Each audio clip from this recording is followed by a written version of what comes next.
Welcome everybody to the Good Movies Podcast. Coming to you every Thursday evening as usual.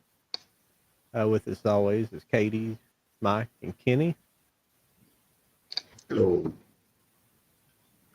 I guess this week, we really never have a subject matter, but this week I was wanting to talk a little bit about. Man, my camera's freaking low. I don't know why it's so low. I'm like down here underneath everything. But uh, I wanted to talk about connected universes.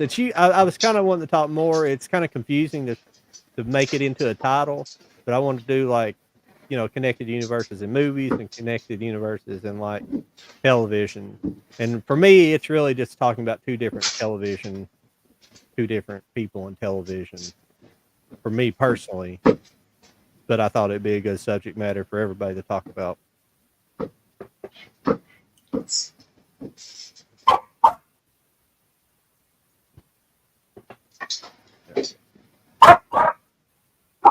But for I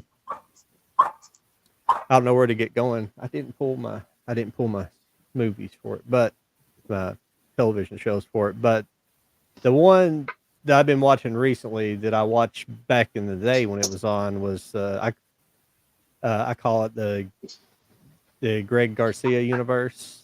My Name is Earl and Oh, Raising Hope. yeah. And those two shows both exist in the same universe.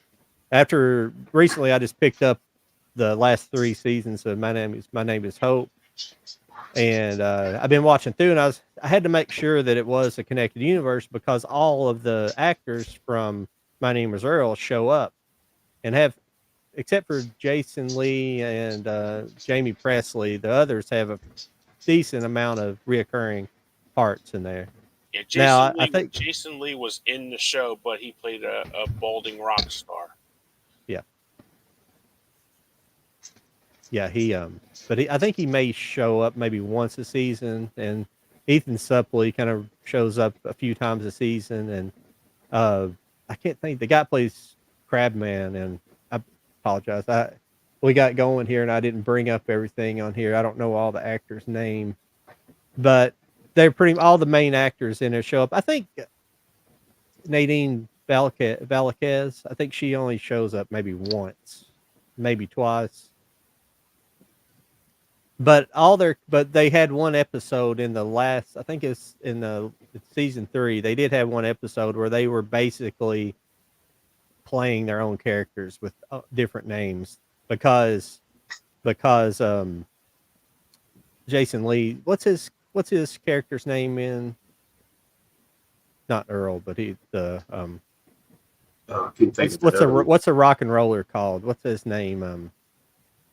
It's a funny name, but regardless, something happens to him, and he ends up making a list of people he's done wrong. He has to make better. That's the whole concept of My Name is Earl. He's figures he's kind of wrong karma, so he wants to make up for and make his karma change, and he has to go around apologizing to all the people he's done bad things to, and that's kind of the whole concept of the show. But he does that in Raising Hope. But but the first season you don't really know. You don't know it's a connected universe. There's like one, I think there's only one tie-in at the very end of the season, and it's actually ties back. We were talking a little bit about Burt Reynolds early. Burt Reynolds has I think he only's in one episode, but he's like there's a whole chain of he owns like a whole chain of different things. It's like it's under Chubby's. He owns like Club Chubby, which is a strip club, and he has like Chubby's Barbecue. Everything he owns is named after himself, and uh and there's like a Chubby's Burgers bag in like this basement they get tied up in My Name is Hope. There's like this Chubby's burger, the bag, and I was like, that's the first hint of it in the first season, and then it gets more into it, and then they start talking about um like one of the Patty, the daytime hooker from My Name is Earl. She shows up in one. I think she shows up in the same episode, and she's she's playing her character from, and she said, "Oh, I'm one, I'm from a couple of counties over, which is the same county that exists in My Name is Earl." So the Camden County, and they're in Natesville, and so I know I'm not doing a great job explaining this. It's just interesting to me the way they try to tie it in. But the one thing, somewhat, I know it's a connected universe. That's not the problem. But I've wanted to figure out where is Natesville and where is Camden? Where do they exist at? Where are they supposed to exist at? Mhm. I mean, it has to be outside California because My Name is Earl. There's obviously palm trees in the background of like the hotel they live at. But if you look up through Google, it'll say like Virginia or North Carolina or something like that because the Greg Garcia is from there. But Mhm. it don't make any sense because like I was saying, there's palm trees in My Name is Earl, but there's another scene where Virginia and what's the husband's name? I'm sorry, right off the top of my head. Bert. And Bert are talking, and they're watching. I think they're watching like the L.A. riots from the '90s. It's like a flashback scene. They say, "Yeah, we ought to drive down to L.A. and steal a TV, get a new TV." And so they have to be within driving distance of L.A. But then there's another scene where there's another time where they're going to go to L.A. to see like there's a kid that they used to work in the grocery store who's like now he's in a TV show, so they're going to go down there and see him. And they first are going to fly, and then next they end up just going on a road trip. So it's confusing, because it doesn't seem like a cross country road trip. It just seems like, a few hours or something. You don't really know. So I don't know if they're really supposed to be at an exact location for My Name is Earl. Mhm. Yeah, maybe it's just a made up place, Yeah. Well, I'm sure the Camden County and Natesville are 100% made up, but it's just I just find it fascinating trying to figure stupid stuff like that out. And my next question to you guys is, both of those are 4 seasons each, and a lot of shows end up, falling short or only having 3 or 4 seasons. Even though I think four seasons is pretty successful, because if you look back through the history of television, a lot of even classics are in that range. 4, maybe 5 to 6 seasons.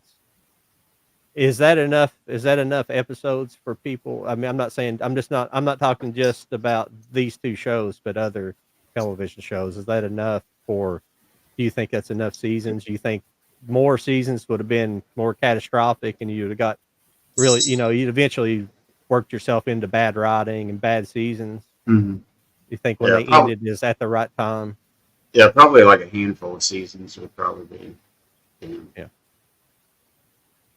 Depends on the show for me. I mean, like, look at Supernatural. It went on for 15 seasons, and it was actually Jared Padalecki who wanted to end the show because they could have kept going, and the fan base was there. I was there. I mean, granted, I've only seen up to either 12 or 13, so I haven't finished the last 2 to 3 seasons yet. I have them all, and I've watched, especially like the first 6 seasons multiple times, and I still can't get enough of it. It's one of my all-time favorite shows, but I don't know, some of the seasons are actually hit or miss with me. Like, when I don't know if you have ever seen the show. Oh yeah, Supernatural. Yeah, I've never watched it myself. You haven't? No. Okay, do you mind if I say some stuff No, about a you couple? don't worry about it. I'm up to like the 7th or 8th season. That's as Kenny, far what as about you? I've never seen the show. Do you mind if I say a couple of things? Oh, about no, some- go right ahead, hon. Go ahead. Okay, Doing that might make me want to watch it more so. It's not so much I didn't want to watch it in the first place. It's just it's just one of those things I didn't watch. Yeah, it's pretty good, man. It's especially the first couple seasons are really, really good. Then it changes. Yeah, it really does. Like, from season to season, it goes like over a whole new kind of plot.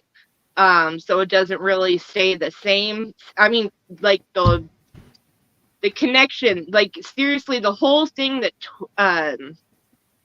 sucks you in is the connection. There is a real like family love, brotherly love connection between Jared and Jensen. Their characters are Sam and Dean, and you can feel it though. If it wasn't the chemistry between them, the whole thing would have fallen apart a long time ago. But they are so good together in that show.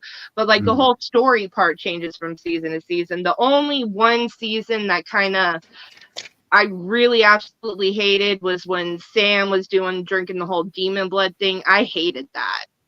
So I'm glad that was kind of earlier on though, and then it kind of that part went away. But that I really did not like that part.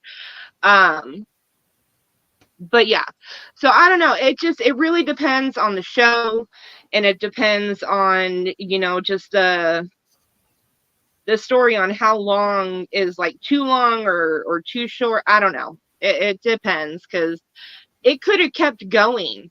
It was Jared, the actor, who decided like, no, I want to do something else. Mm-hmm. So I don't know. Yeah, they started that was a prequel, The Winchesters, and it didn't do very good, did it?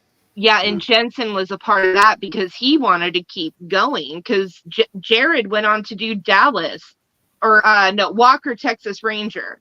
Yeah. He redid that, and I think that only lasted one season or something, or I don't know if it got renewed. I don't think it did. Like neither one of the spin-off or that show did very good. So I think they're getting back together. I heard the rumor that they're going to restart it or something. I heard that somewhere. Yeah, I heard something like that too because I think Jared realized he made a mistake because he was trying to do other stuff, and because Jensen also went on to The Boys.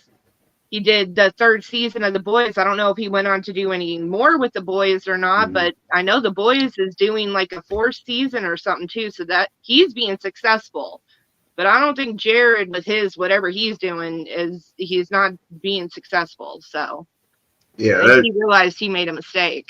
Yeah, they could do that show for the rest of their lives. They got such a huge fan base, and like they have those conventions, and they're like $800 a ticket or something. My wife's really into the show more than me, and she wanted to go to that one year. I'm just like, yeah, no, I don't know. That's pretty expensive. It's kind of steep there.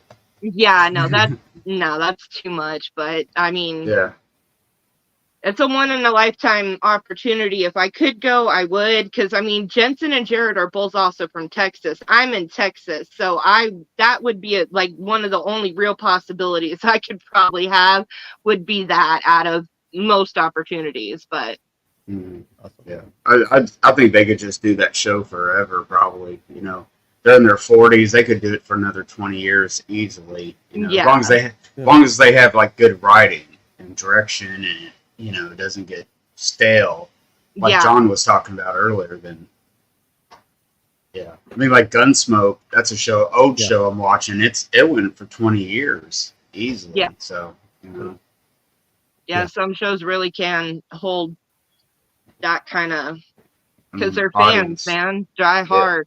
Oh yeah. Yeah.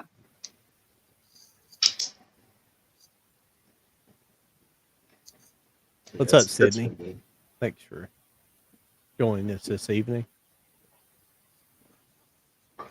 Warning, do not see The Crow 2024. That movie sucks. Everyone on YouTube is crapping on it. Movie rightfully. Movie should not have been made, period. I don't think so. I'm not a big fan of it being remade either. It's just that was Brandon Lee's like thing. You know what I mean? Kind of like how Bruce Lee's famous for Enter the Dragon or something. That's just kind of his movie, and he died on the set. Exactly. Yeah. Like, how could you be that disrespectful? I mean, I get that no matter what, that wasn't like the intention of the comic book or whatever. It wasn't like exact or whatever. But I mean, he literally died making that movie. Yeah. That is like that should not have been touched. Like, you could have done something similar and just called it something else or something. But I mean, just And I love Bill Skarsgård. He did amazing in the remake of it. Like, I still love the original, but I love the remake too because it is far more creepy. Like, the original was more kind of on the funny side, I think, and the remake was so much more creepy the way he played it. And I love them both, but it's just The Crow that's so different because he died making it. Mhm. Like, Yeah, it's like they see that it's such a cult hit and everybody's kind of getting back into it. They feel like they have to remake it for some reason. It's like, why? Just write something to go with it. Make a part 2 or part 3 or just a prequel or something. But just don't try to remake it and make it. But, yeah, I'd have to agree, Sydney. It's yeah. just I don't understand the lack of creativity. Yeah. Well, I do understand why, but I don't want to go into it. I don't want to get into politics. But it's more than politics. I think it's just I don't know. There's a lot of reasons. Yeah, it is. But it's with just, how many people we have in the world, it's just insane that like we have. I mean, maybe because those were, I don't know. I just don't get how there's no new ideas. Like, I don't get it. Like, look what A24 is doing. Mm-hmm. How is mainstream Hollywood just rehashing the same shit? Well, there is, but they're not getting hired. I don't think their voices aren't being heard. Well, I saw an interview where it said like there are good movies being made. They're just not the big blockbusters, and they're just not advertised as long, and they're not in the theater very long. And those are the good ones. Yeah. Yeah. Well, I've talked about this before, but I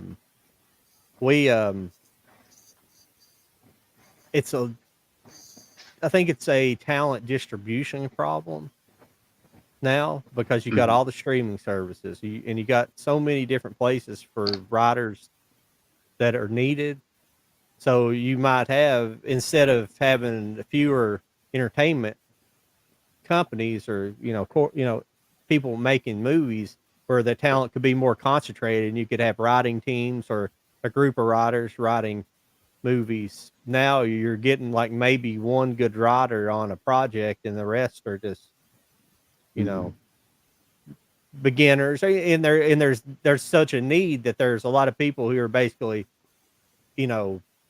necessarily like right out of college, not really, like it's not necessarily what it is, but amateur writers is what I'm getting at. People that don't really doesn't have the experience to do it. Or they want to write like everybody else has been writing for the past 5 years or something, instead of just something fresh. Well, I think there is good stuff out there. It's just on TV. And TV affords to give them more creative freedom than movies. Yeah. It's like the TV industry is killing the movie industry, which is like a double-edged sword or something. It's like, I don't know. It's like streaming industry maybe, because I think the TV industry kind of going to be dead in another 10 years. As far as like the big three, you know what I'm talking about. At least any kind of broadcast television. Yeah, I don't think I ever watched the big three unless I'm watching like local news for a minute or something. Yeah, when's the last time? The last show that I got into was Blacklist. That was the last show that I watched. I mean, they're all what they're doing now on the networks now are game shows because they don't cost anything to make, and they're pushing. And it used to be when we were kids, Mike. September, second week of September, new shows rolled out, and they were 23 weeks, 23 week or 24 weeks. That these shows had. Now they're lucky these shows get 12 or 13 episodes now, and they fill the rest in with The Wall or The Floor is Lava. That should be a good thing. You should be able to concentrate your writing on fewer episodes, but they're not doing it because that's the British model, really.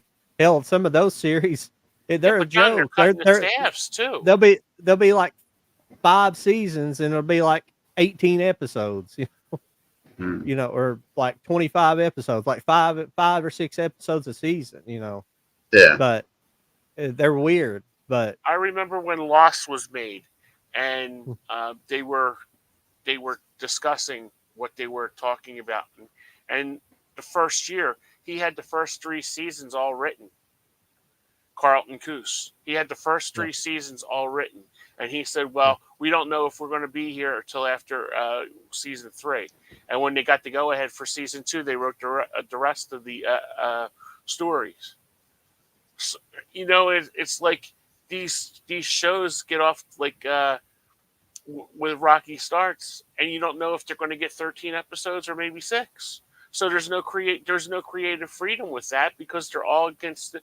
I mean, these shows, the highest rated shows now, get 4.6 million viewers, and that's on Channel 6, you know, NBC, CBS, or NBC.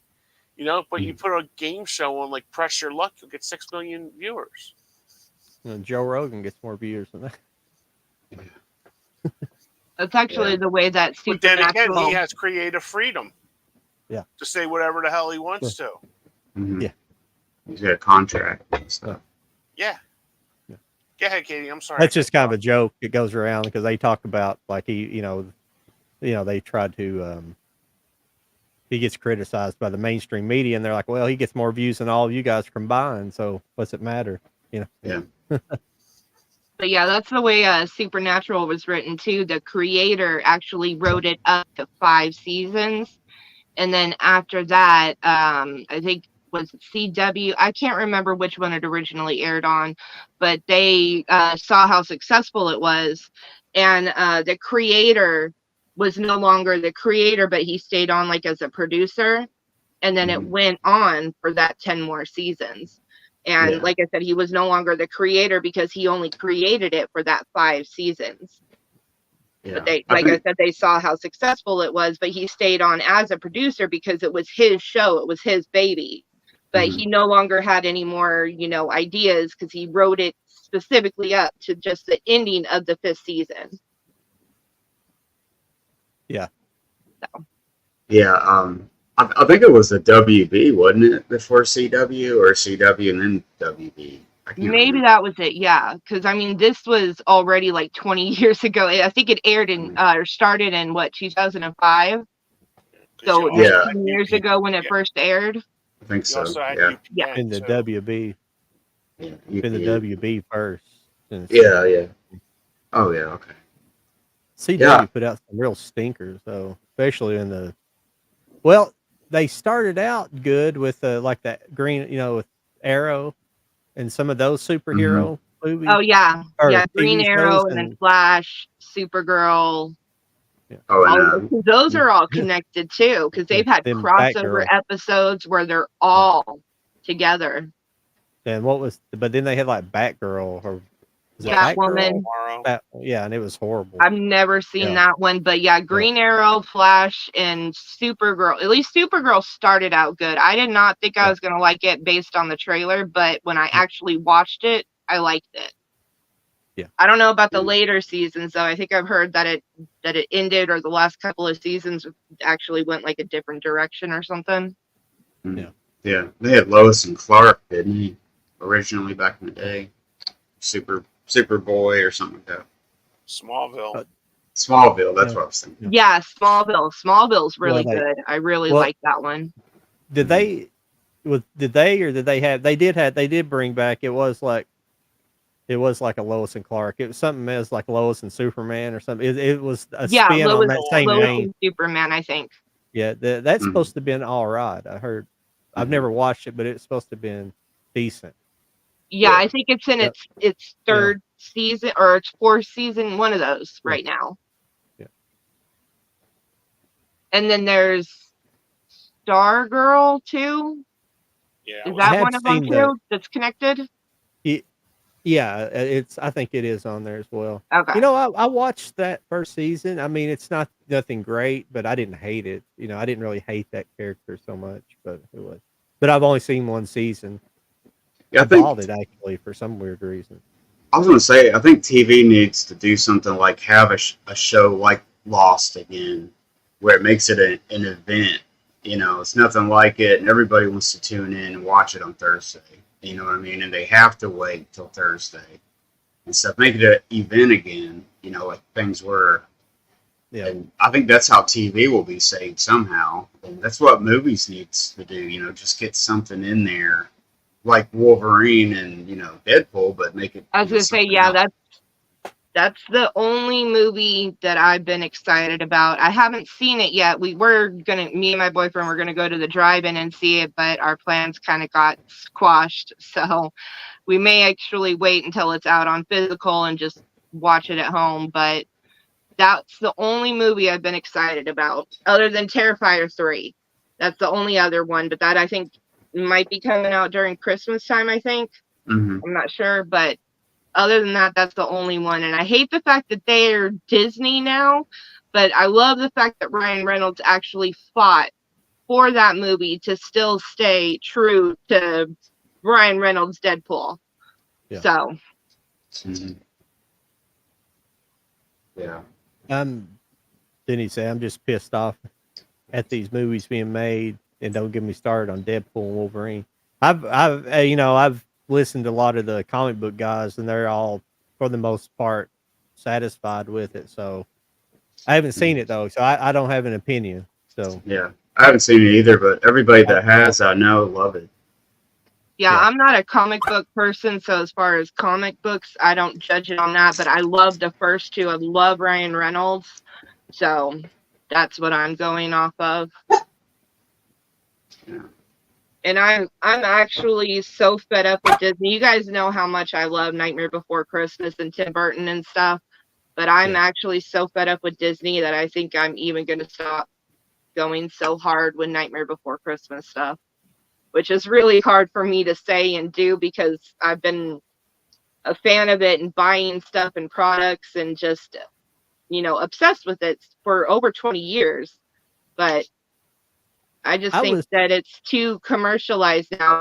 It's too expensive. It's too ridiculous to the point that why keep buying? Why keep supporting? I have so much stuff already that why? Did you hear about that lawsuit or that? Yeah, about the woman who died from the allergies at the resort, at the restaurant. Yeah. Yeah. And have you heard about that? The husband signed up for Disney Plus. Oh yeah. Are you kidding me? Yeah. That's wrong. The husband signed up for Disney Plus. Up. Yeah. And no, that is ridiculous. Yeah, that shouldn't have nothing to do with that, you know. Yeah. Yeah, Kenny, I just went to Disney this year. Yeah. When I went home for my brother's memorial, me and my niece went to Disneyland. So that is like, I really wish I wouldn't have gone. I shouldn't have wasted my time. And I was all decked out looking like Sally and Jack with my reversible dress. I went one side, for like half of the park, I was dressed as Sally. The other half of the time I was dressed as Jack. Why did I do that? I feel so stupid now doing that. But I mean, I haven't been to the park since I was 16 years old. So, when it was something special for me and my niece to do together, that who knows if we would ever get the chance again. And just, that is so messed up because we ate there. We drank food there, or drinks there and stuff. And just thinking that what if something would have happened to one of us? And I just can't believe that. Yeah. Kenny, if you hadn't heard about what happened, the full thing is abandoned woman went there and they ate at one of the Disney restaurants inside Disney. It was, I don't know if it was Land or World, but they ate, and the woman had a peanut allergy, and they knew about it up front, but they had contacted the restaurant beforehand to ask them if that was a problem, and they said they're very careful with that kind of diet or whatever. They assured her that it wouldn't be no problem. So they went there and ate, and she basically got sick and died like right after leaving. Like, I mean, it was pretty sudden after leaving. But here's the kicker. they can't file a lawsuit with Disney. Because the husband had signed up for just like it was just like a free, I guess, a trial membership of Disney Plus, because there's somewheres in the fine print that says basically if you sign any kind of contract with Disney, you can't sue them for anything. That's just the layman's term for it. Yeah. But now I've heard some of the YouTube lawyers say more than likely it won't stick in court because it's so ridiculous. But I haven't heard any more about it. But that's ridiculous. Yeah. Yeah, that's like saying somebody bought a VHS Disney movie in the 80s. They can't sue them or something, you know. It's ridiculous. Well, probably not, because if you accidentally one of those clamshell covers, you know, after it gets old and brittly and you close your finger on it, it cuts your finger off, then you can't sue them because you bought it in like 30 years ago. Yeah. You're like some kind of freak accident. You're down in the basement and stuff, and you get like cut, you bleed to death, and you bleed out because of this VHS tape. Yeah. That'd be a good movie. I'm gonna write that tonight. I really hate shitting on them. I like the classic Disney stuff, and I understand people like them. But I think the Disney adults are for Disney. You know what I'm talking about. The people are like crazy. There's 2 or 3 of these people. I don't watch 2 or 3 people, but there's people I like watching. Some like people that do cruises and stuff like that go on cruises. And like 2 or 3 of them that I found, they're all like these like kind of Disney adults, and they all live in Orlando, and they are always going to Disney. They just, and the one couple that I watch, I don't really care because they don't really ham it up about. They don't really dress like Disney. They just go like once a month maybe or something and go eat there. So, you know, it's not a real big deal, but some people, they dress up and do all the stuff. And like, I mean, Disney had to put a clamp down on people dressing up like the characters and stuff that would go into the parks. They basically had to say, hey, you can't dress exactly like, it was something crazy. So you can only kind of resemble the character you're dressing like now or something. It's some kind of weird thing, but it's kind of a strange phenomenon. You can do whatever you want. I'm not criticizing. You know, I collect a lot of movies and do stuff like that. You know, you do what you want, but it's just a strange thing for adults to be. If you have kids, it's one thing, but people don't have kids. You know, you have kids to take with. You know, it's fine. It's expensive too, so it's like they must not have kids. Keep doing it that much. It's like go somewhere else, man. Because we went there in 2017, and it was fun. Kids had fun and stuff. I think I think it would be fun to do a little bit. If I lived in Orlando and I'd do it for a while, but I don't think after you've done it like a few times. I mean, what else is there to do? I just want to go there. I mean, there is different events throughout the years. You go to like Christmas and Oktoberfest and doing different seasons. They have different things. I understand, but I mean, it's kind of the same thing over and over after a while. It might be fun to go for a few years in a row and experience it, but not, I wouldn't consume my life with it like some people. No. It was cool. That year I went. Oh, I'm sorry, John. Yeah. I was going to say the year I went, they had the Avatar ride, and you would ride like you're one of the birds or that's in the movie. It was pretty cool. It was worth the hour and a half wait. It really was.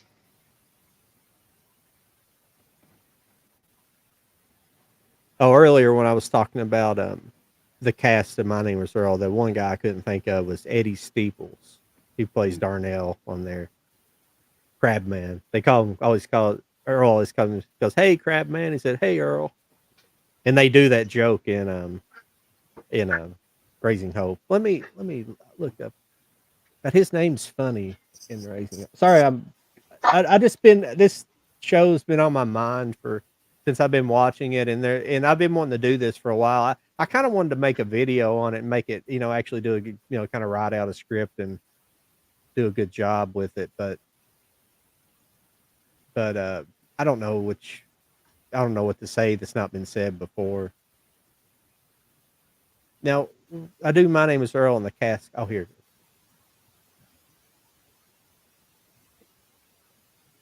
And I always forget that Martha Plimpton, she was in is she in E.T. or is she in Goonies? Yeah.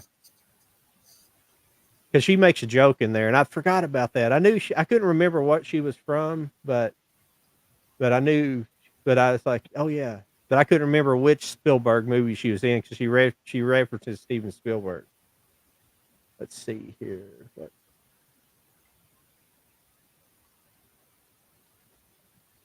See what Jason Lee played in here.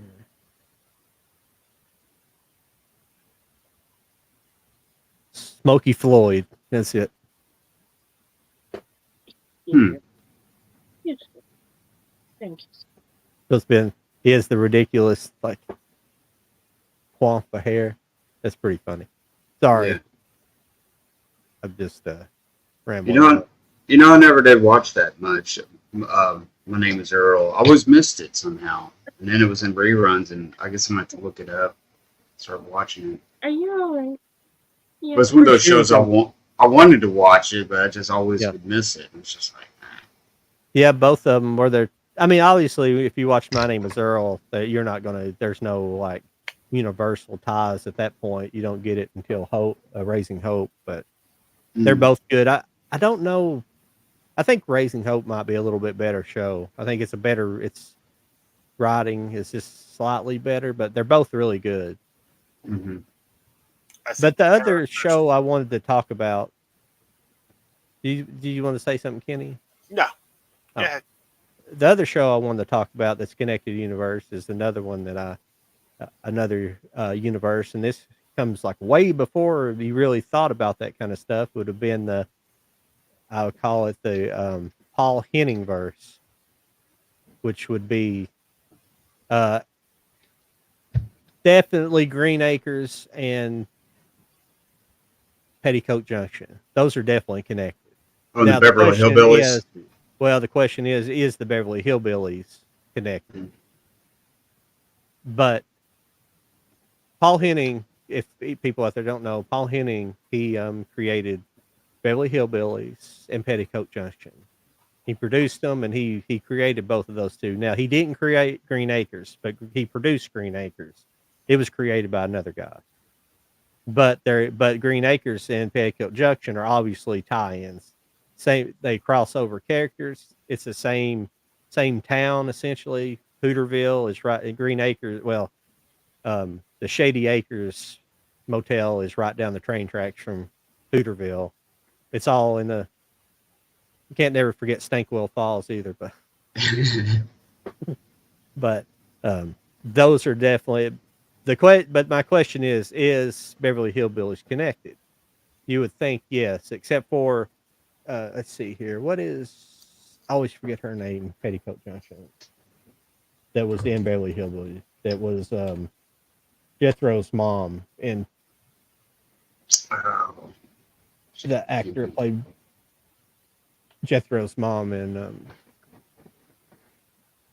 hang on just a second here. Can't think of her name.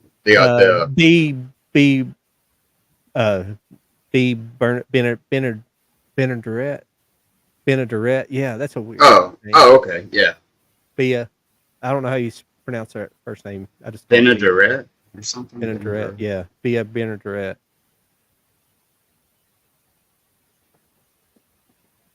And now she's Jethro's mom in Beverly Hillbillies, but she plays a different character. But as we see with My Name is Earl and Raising Hope, they're the same. They have the same actors playing different characters, but are clearly a tied universe. So I thought they always were, but the problem is in Green Acres, they referenced watching the Beverly Hillbillies on TV multiple times. So who knows? But they do the same thing in Raising Hope. They reference watching They say like, why did that show My Name's Earl get canceled? But they're clearly connected universes. So yeah, that would be, I don't know. I guess, be called being meta. So Yeah, that's what I was gonna say. Yeah, I didn't know if that was meta or not, but yeah. Yeah, but it's kind of, That's pretty cool though. I find the weird things like that and things like that. That's the stuff I like. Is really weird stuff. Yeah, it's kind of cool. Yeah, once you figure that out, you can't not think about it. You know. You're like, oh, Yeah. And back in those days, people weren't really thinking in that type of. I mean, I guess they were, since they were tying two different shows together, but I don't know if they were as conscious of the I guess the lingual zeitgeist of it, or calling it like its own shared universe. Mm-hmm. I have a few TV shows on DVD: the Team, Rockford Files, Dukes of Hazzard, Knight Rider. Nice.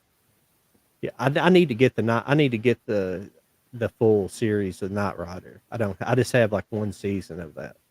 Yeah. And the A-Team as well. Both of those I need full. Yeah, I was thinking Knight Rider got re-released by what do you call it? Shout. Something. No, not Shout. What you call the other place? Gosh. Well, it was right on the tip of my tongue, and then I forgot it. Mill Creek. Mill Creek. Yeah, that's it, Kenny. Mill Creek. I thought it just got re-released again or something on Blu-ray or something recently. It could have, yeah. Which one is Knight Rider? Is that the one where the car comes to life and talks to the person who's driving him? Yes. Okay. I haven't seen that one. I know references from it. I just wanted to make sure I had the right. The car doesn't come alive. It's just like it's like robotic. Or I mean, yeah, that it talks to him or whatever. Yeah. You were correct. Yeah, that was one of my favorite shows when I was a kid. Yeah, Knight Rider, Airwolf. That Blu-ray. Yeah, they had great TV shows in the 80s. I mean, just on one night you had A-Team and and what was the other? Dukes of Hazzard. Well, yeah, that was on Dukes of Hazzard was on Friday nights. Yeah, it was always Dukes, Dallas, and Falcon Crest on Friday nights. Falcon Crest. Yeah, those shows I don't know that well because they were big whenever I was really young, but I remember them. Not Dukes of Hazzard. That one I remember watching because that's the kind of a show when you're a little kid you can kind of watch along with, and it's not that complicated. But the other shows are more dramas, I guess. Yeah. That's another thing that these stations have to go back to. They have to go back to like family sitcoms, and then like after 9 o'clock you had your action. You had your Knight Rider, you had your A-Team. I mean Tuesday nights at 8 was I think A-Team, then Riptide.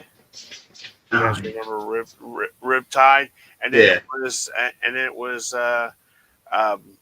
you had another one because like Thursday, because I used to get mad because on Thursday nights Hill Street Blues was on the same time as Knots Landing, and I couldn't get Knots Landing off my TV to save my life because my mom was addicted to it. Yeah, my mom watched that too. Yeah, every Thursday. It was Thursday, right? Yep, Thursday night because I was just talking about this in church last week to one of my friends because his wife is watching Knots Landing again from the beginning, and I said, oh, that was like because it was the ultimate coffee, water jug thing because you'd go in, talk to all your friends. My mom would go in and talk to all of her friends at work about what it was that happened because you didn't have VCRs back then. VCRs were expensive back then. Mm-hmm. Yeah. Well, my parents didn't know how to work them anyway, so. Well, either did my mom. So I'm like 7. I'm like 7. I'm like here. Let me have Mike put this tape in here. Yeah, we don't know how to do it. She knew how to put it in, but she couldn't get the remember because you had to go to the back of the TV to hit cable and then the adapter on it, so she couldn't figure that out. Yes, I remember Airwolf. Airwolf was a good show. Yeah. Oh, sorry, I had to get it. Do you guys remember? Do you remember in the early '80s when the Dukes of Hazzard was big? That McDonald's had like these plastic Happy Meals that looked like the shape of the cars, but it was like plastic and 2 lids. Do you guys remember those? Oh yeah, I do. They also had some like steam. What do you call them? Not steamships. What do you call it? With the wheel on it. What are they called?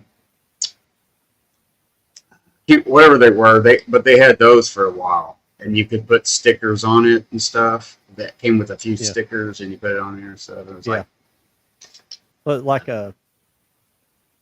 What was it? Like a steam. Yeah, like the Belle of Louisville. Like the paddle wheel on it or something. Or? Yeah.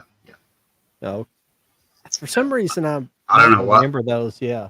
I don't even know what it wasn't even tied into anything like a movie or nothing. It was just some boats or something. Then you could put them in your bathtub or something and it would float because it was all plastic. So that's cool.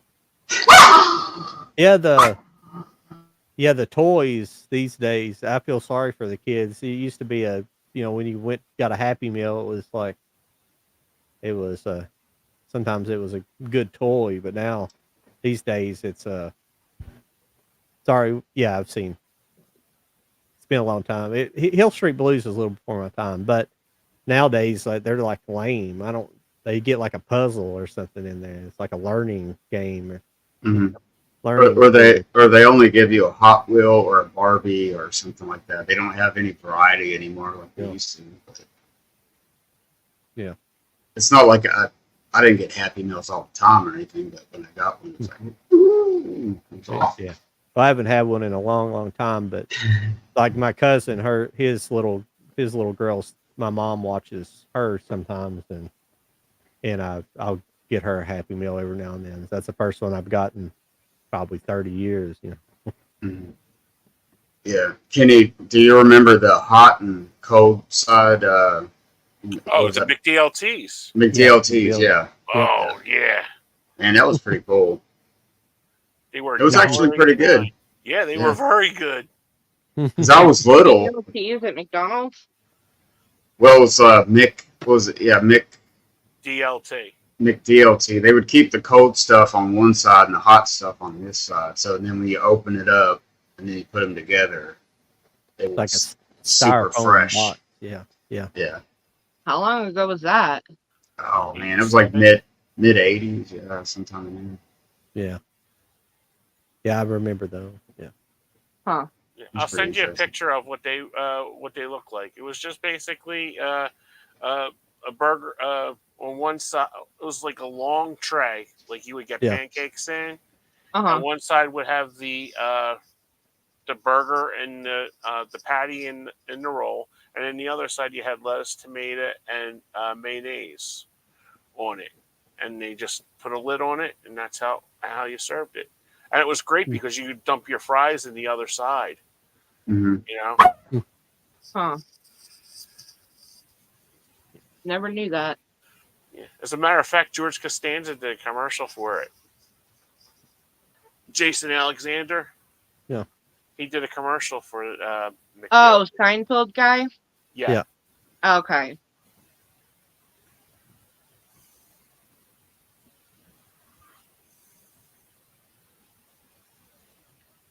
Yeah, that was another one my mom never missed. Quincy. Barnaby Jones. Yep. Barnaby Jones. That's Here. You want to hear my Jack Klugman impression from Quincy?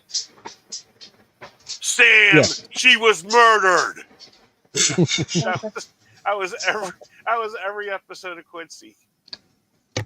Yeah, I'm like getting into some of the older shows. Murder, Sam. I've been watching In the Heat of the Night. Like I didn't watch it like I don't guess I didn't really like it back in the day. I was 12 Oh, or that was something when it good came show. out.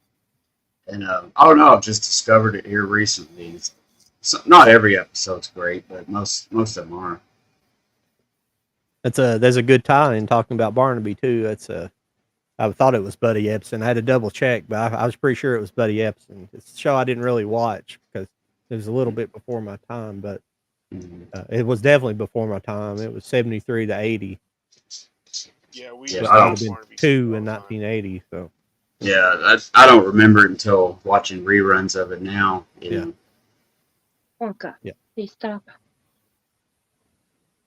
We liked it because Catwoman was on it. Lee Merriweather played her, Yeah. played his secretary. Oh, in the heat of the night. yeah.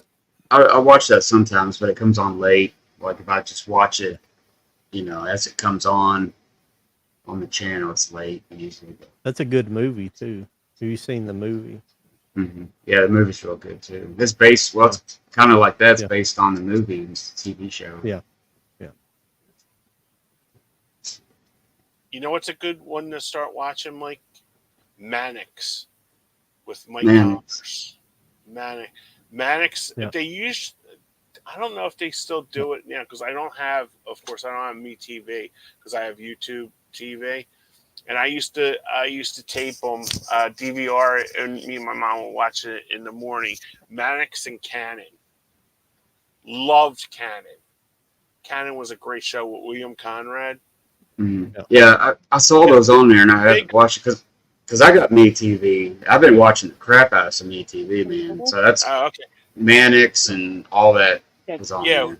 do me a favor. Just tape an episode to watch it. William Conrad's a big fat guy like me, and everything. He's got like he's a private detective, okay? And what he does is every episode he's like, so what are we gonna have for dinner tonight? Matter of fact, Kenny, I did see that the other night. It was the other night. Oh, okay. And it was like a close up of him. And it was like he was huge. It was like they would never do that. Boy, yeah. Yeah, they would never do that nowadays. They would never have like a bigger guy. Cannon always reminded me of my uncle. My uncle, I'm built like my uncle, and my uncle had those piercing blue eyes like he has. And I used to say to Uncle, I said, just do this for me. He goes, what's for dinner, Pat? Like Pat. Yeah. So, but it was like every episode in Cannon, I'm not lying. It's like he's always making something, and then he has to, like in his kitchen or something in his apartment, and then he's got to go fight crime. And then he's chasing this guy that could run like a 4.3 40, big fat guy like running. And then I'm not lying. It's the truth. Every episode, he's in a chase, or then he and my favorite one was where he got the car over where a fence would be, and somehow his big fat ass jumped over the fence, like from the car. Yeah, he's driving it's like a big old LTD, like a big Ford, big old boat car and stuff. But. Yeah, those were in fashion in the 70s, boy. Yeah, I was going to say, William Conrad was the voice on when Gunsmoke was on the radio. He played Matt. Oh, okay. The main guy, yeah. And then when it went to TV, his that became an issue because he was a bigger guy than what they wanted and stuff. But he had the voice and stuff, so that was kind of, I don't know. I've been watching a lot of Perry Mason too, though. Yeah, that's a good show too. I've been getting into Perry Mason. It's funny watching all these shows, man. It's just you know what? It's like a place in time. It feels like a portal in time. Yeah. When you're watching those shows, because it's funny. Because I love The Odd Couple. That's like one of my favorite TV shows. And I'm watching it, and he's like, 50 cents for a sandwich. When did this happen? When did you raise your prices? Yeah. Yeah. And they're in New York of all places too. So it's like. Well, it's like the writing was good on on those shows, especially some of the dramas and stuff. The writing was really good. The actors were really good, perfectly cast in a lot of cases, and I don't know, they were just really good, you know. And it's like that's where all those guys like Cannell, Stephen J. Cannell, mm-hmm. you know, who he was a writer, you know. Oh, he wrote for Columbo. He did a lot of Berettas. I remember, you know, I used to like Beretta just because of the theme song with Sammy Davis, you know. Mm-hmm. Keep your eye on that sparrow. Don't do it, you know. He must have been like loaded or something, because he did develop like a ton of shows. Like he wrote a bunch of shows. Like he must have he came up with all these like famous and stuff. And he must have been Magnum. He wrote Magnum. Magnum. Him and Ballesero, David Ballesero, David L. Ballesero. Those two guys were like writing partners, and those guys were like huge, like, you know, TV people. Yeah. I think they even did Alvin and the Chipmunks. Wow. Ballesero or whatever he did. I think he did that. Yeah, so, that was another good show, Sydney. Fall Guy. I loved Fall Guy. Mm-hmm. And T.J. Hooker. T.J. Hooker. Yeah. And it was funny. His toupees changed every year. Shatner's. It was great. If you noticed on the first season with James Darren, he had like a really. We're talking William Shatner here, Katie. He had like a very thin layer down, and then the next season with Adrian Zemed, he had that big, poofy, toupee. On Star Trek? On a show called T.J. Hooker. Oh, okay. It was a cop show. Yeah. Well, it had Heather Locklear, I think, was on it. Heather Locklear, and people talk shit about her. Now she's a reformed alcoholic and stuff like that, and she looks terrible. But she had 2 shows in the top 10, if you think back then. Mm-hmm. Yeah. She had T.J. Hooker and she had Dynasty. Oh yeah. So it's like, and plus and then in the 90s she had Melrose Place. Oh yeah. Which was really huge. Yeah. Yeah, I think when she married Richie Sambora, I think it was pretty hard on her, I guess. The guitars for Bon Jovi. Yeah. They were married for a while. I've heard of all of those shows. I've never seen them. Like even 90210, I've never seen. I think Lee Majors is from around here. I think he is. From Kentucky, yeah. Yeah, I think so. Because old friend of mine when I was in like middle school, I used to stay all night at his house, and his dad, I think, went to school with him when they're in grade school or something, because they brought it up once for some reason. We weren't, I don't know, but he said, yeah, we went to school with Lee Majors or whatever, but he said his real name back. That's not his real name, obviously, but yeah. There's a lot of guys from this state you would never think of. It's weird. Yeah. Like Harry Dean Stanton. Get out of here, though, they don't come back. No, they're like. But speaking of William Shatner, he owns a farm outside of Lexington, someplace, a horse farm. I don't know if he still does or not, but he did at one time for a long time. Yeah, and that actor Steve Zahn.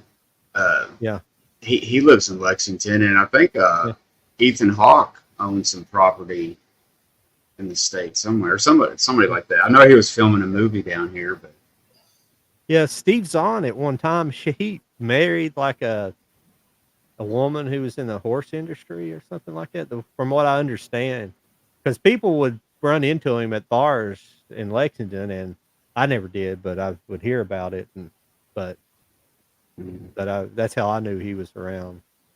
Yeah, that's really weird. I mean, it is nice down in Lexington. I mean, that's where my son's going to college and everything, but it's it's beautiful down there. Yeah, it's got a little bit bigger. It's it's a little bit different than 20 years ago. Oh, Downtown's a little bit nicer. It's got a lot more going on.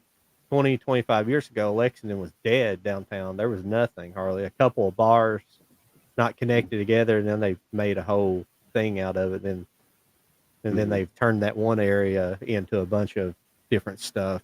Well, sorry. Yeah, it's hard to believe that. Yeah. With that college there and stuff. Yeah. And everything. They're kind of been like Nashville now. They're trying to compete with like Nashville and have all stuff going on. Like a lead major. TJ Hooker was pretty good. That's a show. TJ Hooker I didn't really watch. So I was turned around there for a while. I'm looking for something. I was going to do another little tie-in, but it's not really a universe. It's just one of these like rumors or tall tales kind of things that I was going to talk about just briefly. But I can't find what I'm looking for. It's probably right in front of my face, and I'm just overlooking it because it's in the dark here. But it starts out with this series here, Secret Agent. Oh yeah, that's Patrick Gowan. Yeah. Yeah, he was on The Prisoner, wasn't he? Yeah, that's what I was going to tie that in with. That's okay. a rumor, but it's probably not true. But the rumor is that the character in The Prisoner is the character from Secret Agent because they're both secret agents. And in Prisoner, he's trying to retire, and they think knows something, and they capture him to get that information out of him. That's the whole part of The Prisoner. They're trying to psychologically extract the information that he knows, but he's really just trying to retire or leave the agency. So that's just a rumor, but it's not. I mean, I don't know if it's called a rumor or what you would call that, but it's probably not true, but that's just a fun little thing people always talked about. Yeah, it's probably closer than you think, Yeah. It's just not officially,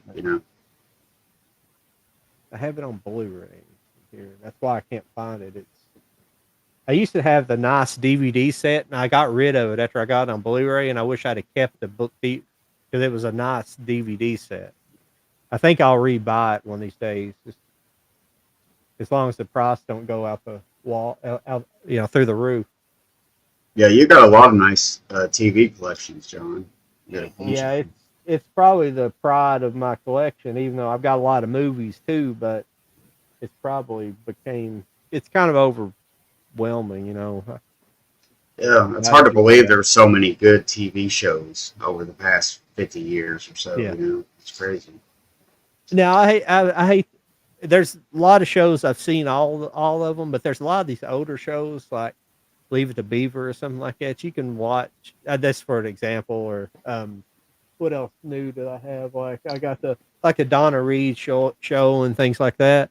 That you can watch a few episodes. It's something I want to have so I can put in a disc every now and then and watch. And there's some old TV shows like Green Acres. I can watch all of them. And I want to watch the whole season because they're good. Even though it's the same kind of running jokes all the time. But there's something about it that I really enjoy watching. It's like you hang out with them. Right. But some of those other shows, they're good, but you kind of get the gist of the show by watching just a few episodes. Yeah. It's really not going to progress any further than. Yeah. Hey guys, I'm gonna cut off my microphone and my camera for a second, just in case my cats get into a fight. So I'll be back here in a couple minutes. Okay. Yeah, I appreciate you guys talking TV with me. I've been wanting to do it for a while because. Yeah, Alice. I'm reading the comments. Alice. Yeah. I used to watch that all the time. Sorry, I'm behind on the comments. I've been talking and looking. I don't know where that show is. Sorry, I don't have as much stuff prepared for universes because, obviously there's Quentin Tarantino as far as movies. Mm-hmm. And we know that those are tied. Those universes are loosely tied together. Mm-hmm. Probably in the early days, they were more tied together.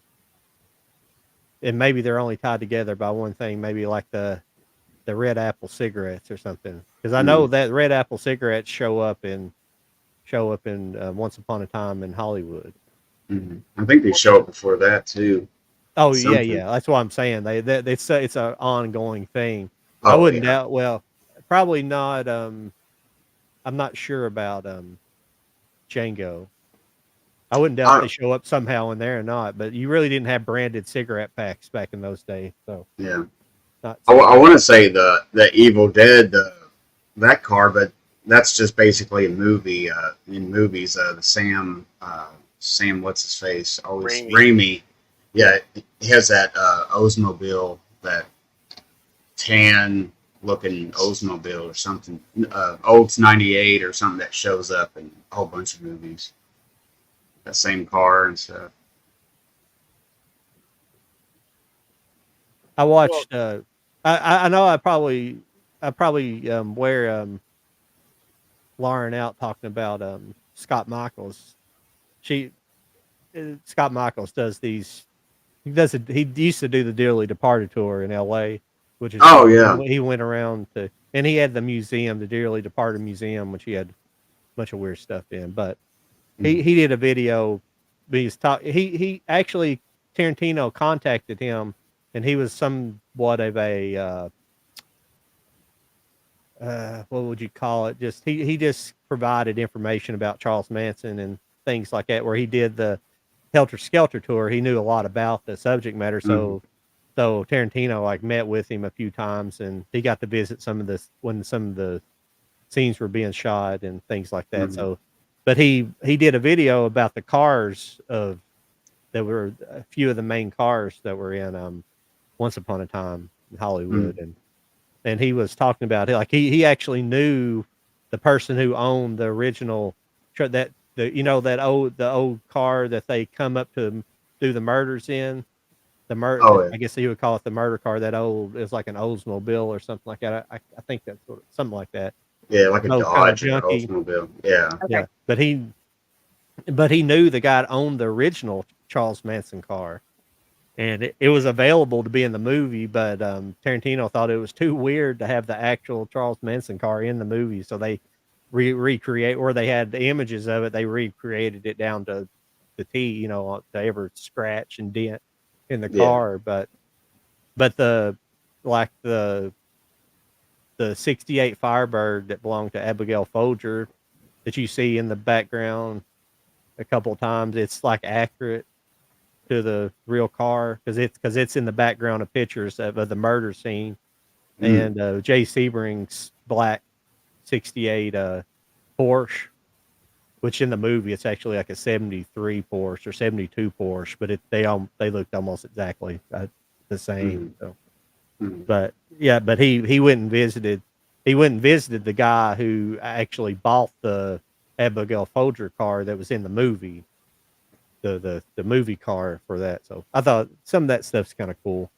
Yeah, he's got some pretty good episodes on there. He knows a lot of local history. Yeah. Yeah, every once in a while, it's got a good one. I'll watch it. Yeah.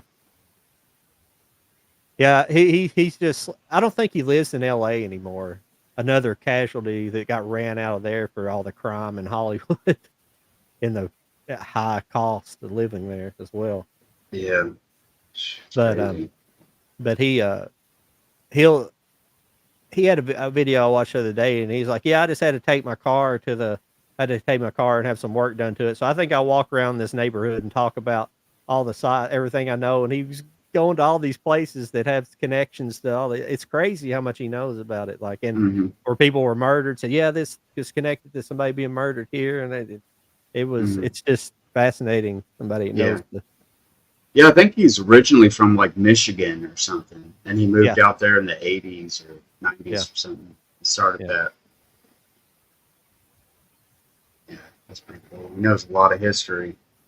Yeah. People give him weird stuff too. He's got all that's what was in his museum. It's just like weird stuff he'd find. It'd be like the bricks from somebody's fireplace that had died, weird things like that.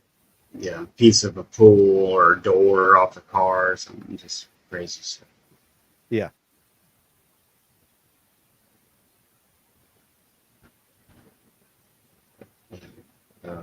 This is a show I always liked.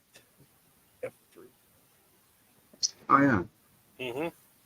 that was always on like Nick at Night. I never did watch it for some reason. I don't know why. I think it came on like after Mr. Ed when I was a little kid. I would watch Nick at Night. I had to always watch Mr. Ed though. I was just. I think that's was, where I first saw it.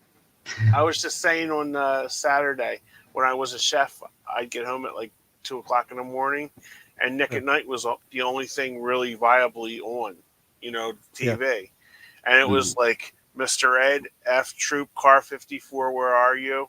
They were like all like and Dragnet. I was hooked on Dragnet.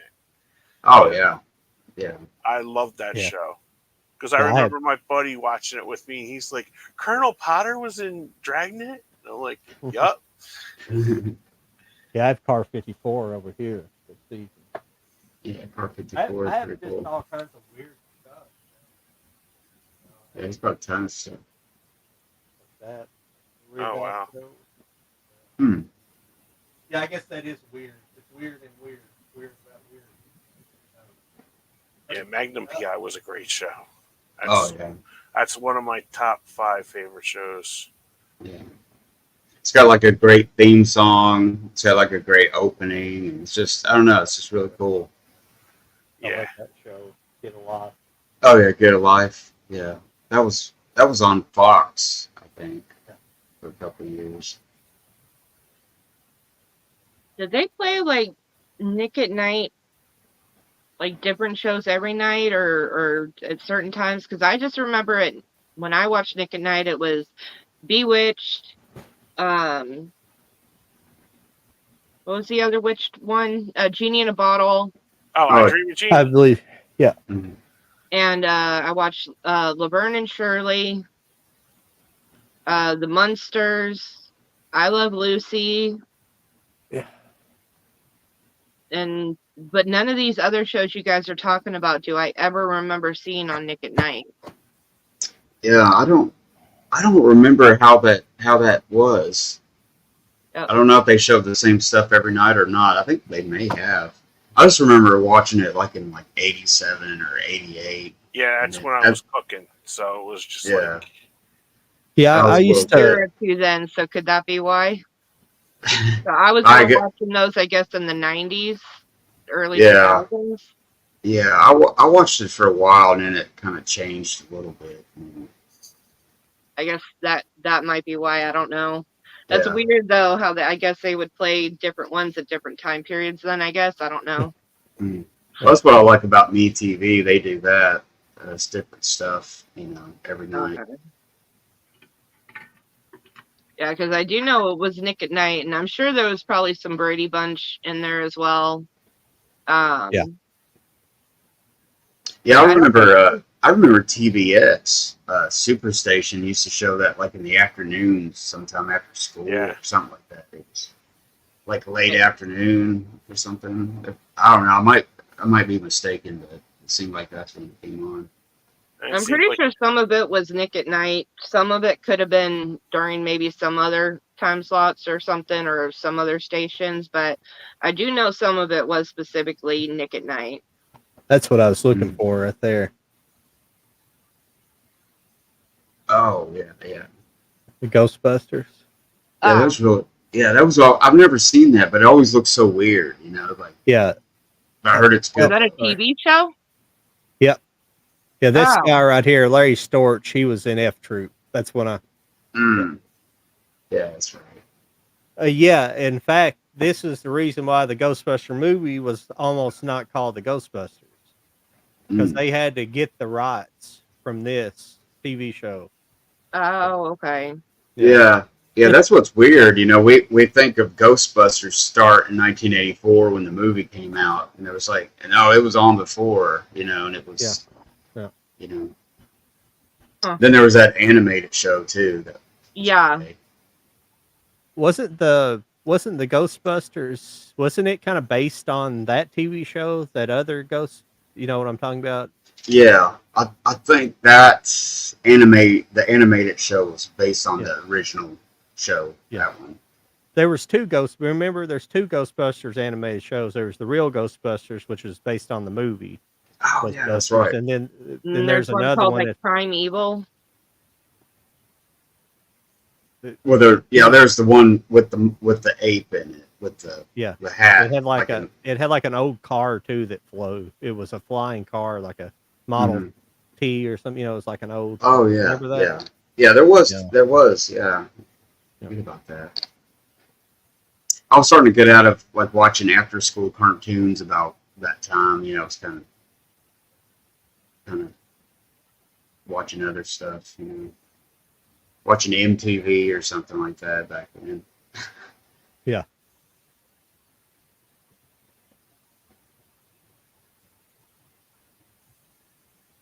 Second here, I'll share.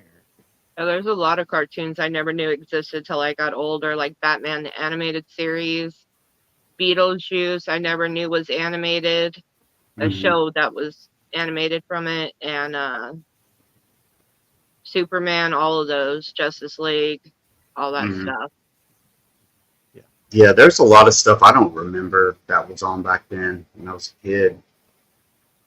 Yeah, because I grew up like with Rugrats, Angry Beavers, Rocko's Modern Life, Hey Arnold. Those were the shows that I watched. Yeah, I always watched Welcome Back, Kotter on a WGN, the Chicago network. Sweat Hog. Yeah, they always showed that every afternoon.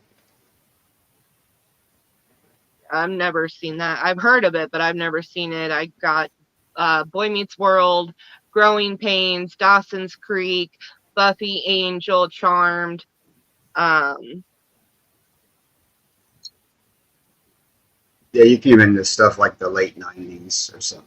Kind of. Yeah, that's my era. Yeah. Yeah, somewhere in there, mid and late 90s.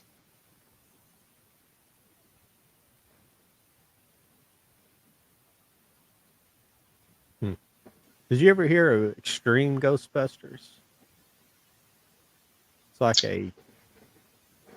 I don't think so. Extreme Ghostbusters. Weird. It's like a cartoon. It looks like it's kind of loosely based on the real Ghostbusters cartoon. Yeah, I wonder if that's a reboot of it or something. I don't know. Yep, WKRP. WKRP is one I need to get the complete series. And I think they sold the complete series briefly at Walmart, and I missed it buying the complete series. It was like real cheap. I think I have like one season, but I don't have the whole If thing. you go on eBay, you can get it really cheap. Groove usually has it for like $25. Yeah. I figured I could, but it's one I don't think about that much when I'm thinking about, but I'll have to look it was one of my favorite shows when I was a kid. I wanted to be a DJ.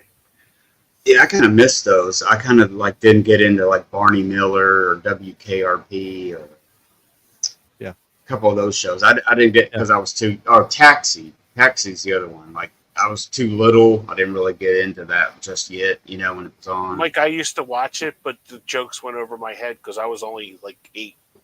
Yeah. You know? I would watch it with my uncle, and he'd be like laughing his ass off, and I'd be like sitting there going, "What was so funny?"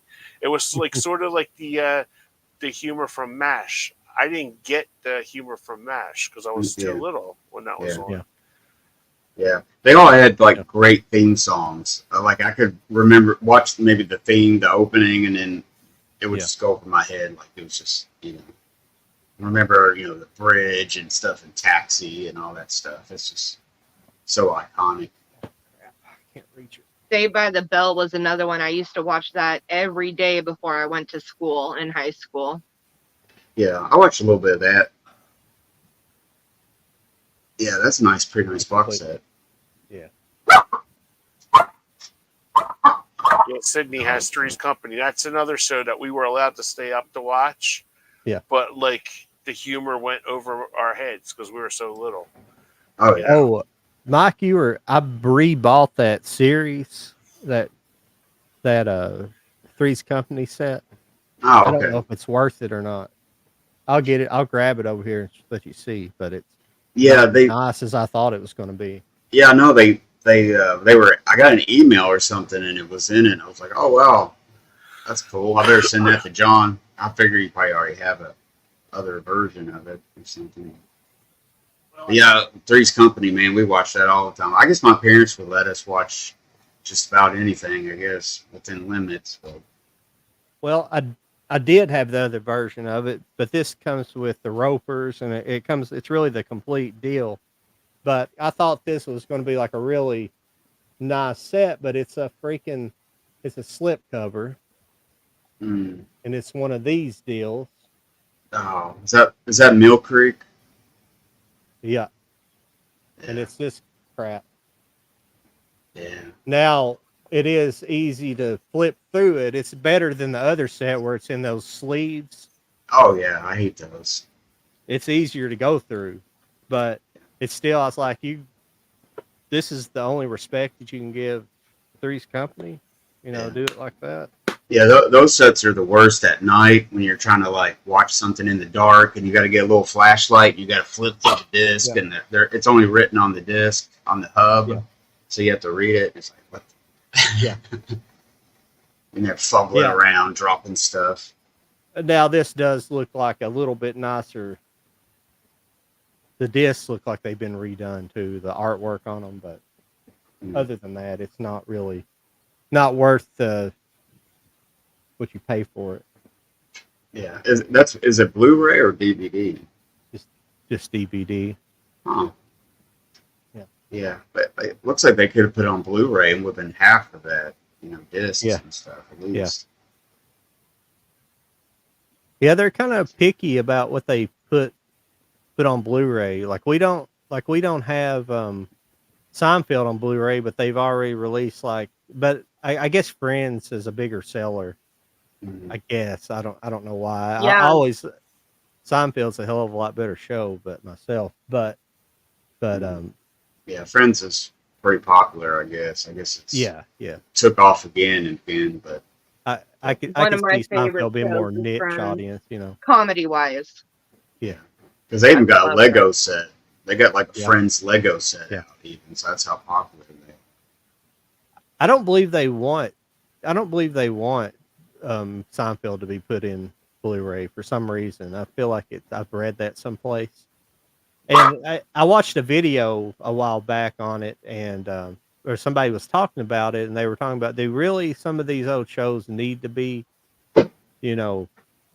cleaned up, or not so much cleaned up, but does it actually change the way they appeared originally? You know what I'm saying? It it alters like their original appearance to put them to, basically scale them up to high definition because they weren't shot intended to be put in high definition.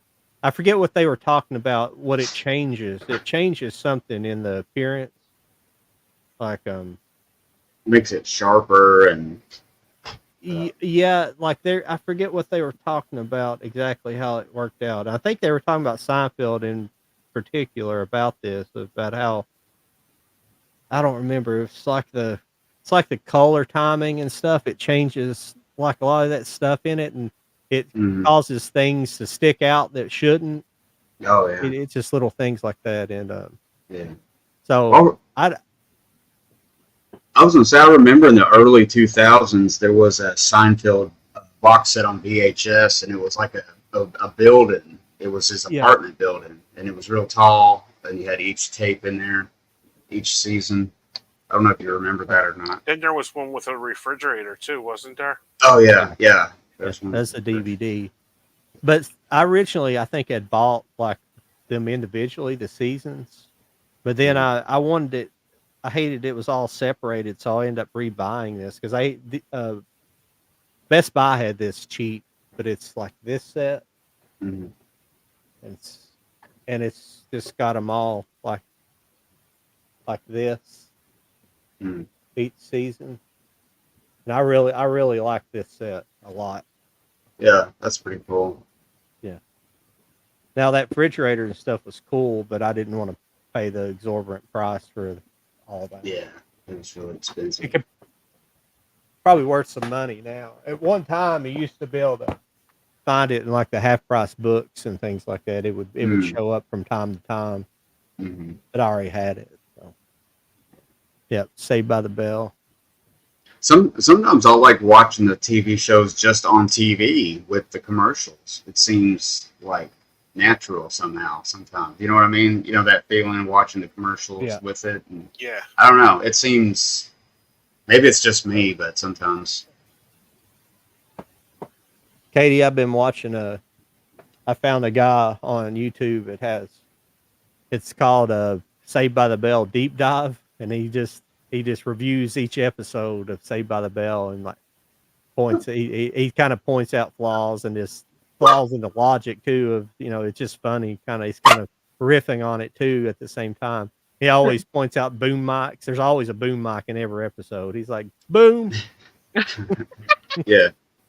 That's funny. I was watching a movie the other night, and there was a boom in the scene. I was just like, oh, man. Because they would map that out when they would show it in the theater. And then sometimes when they're putting them on DVD now, you see that stuff. It's not matted out. So you'll see a boom every once in a while.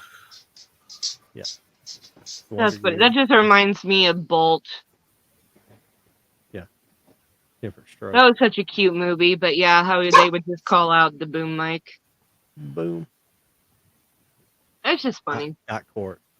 Not Court. I like to have the complete series. I might have one season of it. I don't think I have the whole thing. They remade it, didn't they? Isn't it on again? Yeah. Yeah, it had the. Yeah. Yeah, Marky Post, man, she's still pretty hot to trot still. I mean, she's probably 80 years old now. She Marky doesn't look Post like passed away, dude. Oh, was it? Yeah. Maybe I'm thinking about somebody else. Yeah, the only living person from Night Court is Dan. Dan and Roz. Bull. They're the only two. Bull's passed away. Is he dead too? Yeah. And Bull died. Mac passed away. Judge passed away. Harry Anderson. Yeah. Yeah, he passed away. He was the first one to go.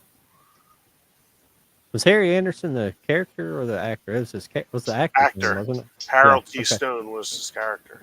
Okay. They're kind of similar. I couldn't remember. That's my favorite show of all time, Night Court. So yeah. That's my favorite show. Like I can watch that because it's on Freeview, whatever, you know. Yeah. And I tape all the episodes, so I'll put that on. You know. Did you try to watch the new one, or I got through like 3 episodes, and the black bailiff, they're trying to make her like hysterically funny, and she's awful, you know. And you can't get dirty with Dan anymore, you know. You just can't, you know. Saying, plus he's like in his mid-70s, so it's not as funny, you know, as it used to be. Is he on there? Yeah. Okay. Yeah, he's Dan, but he just can't be dirty anymore, you know. Oh, it sucked. And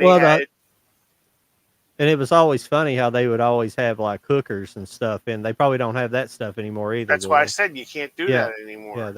Yeah, they would be in like every episode. They would be being arraigned or something at night. Yeah, I mean, it was a night court. You know what I mean? It's like, what do you expect? It's a nice, clean court now. No riffraff and and Harry would know. And Harry would know all the you know, the card shufflers, you know, that do the 3-card money and stuff. And he's like, "What are you doing here?" And he goes, "I got caught again, Harry. Oh, how you doing? Wife good? Yeah, okay. $50 fine. Great seeing you. Next case." You know. Happy Days is another one that needs. Oh, I'm sorry, Kenny. No, that's okay. I was done. No, Happy Days is another one that they never finished. It's like Beverly Hillbillies. They never finished releasing the seasons on DVD. There's only like half. If I'm correct, I think me and Kenny talked about that one time. Yeah. And see, instead of them putting out like the whole set at once, they wanted to just put out little sets at a time, and then they lost the license to it or something, and then they can't put the rest out or something. Yeah. Didn't make any sense. Hey, Yeah. question while I am thinking about this. We're having a Friday the 13th next month in September. Do you guys want to try to do a special show for that day? Or would you rather just keep? Well, we can. Yeah. Because I was just thinking, that they're rare having an actual Friday the 13th. So I Is was it just going to be wanting in to see if maybe October you or guys would like to September? do a special show or something. Oh, no. Never mind. I forgot the month hadn't changed over yet. I'm sorry, Katie. I didn't mean to talk over you. Oh, no, you're good. Oh, I was saying, is it October or September? I thought, oh yeah, it's not September yet, so it's in September. Yeah. Okay, Yeah, September September. 13th. Okay, Yeah.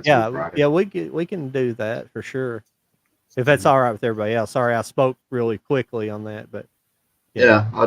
if you want to, you know, come up with some kind of theme and things that we can talk about, that'd be great. Okay, do you guys want to think about it, or you guys want to? Obviously, it'll be Friday 13th theme, but I was going to say, yeah, do you want to do it like actual Friday the 13th, Jason, or just do horror themed, or? Do you want to do it on the 13th, or do you want to do it on the normal night? Yeah, that's what I meant. Like, do it on actual Friday the 13th, because in a lot of like horror dedicated people, kind of, I call it kind of like our Valentine's Day. Like we treat it like a horror dedicated day. It's not always just Jason Voorhees Friday the 13th. So that's why I was asking, like, do we want to do it just solely based off the Friday the 13th movies, or just horror related, or even something else, But yeah, I was talking about doing it on that actual Friday.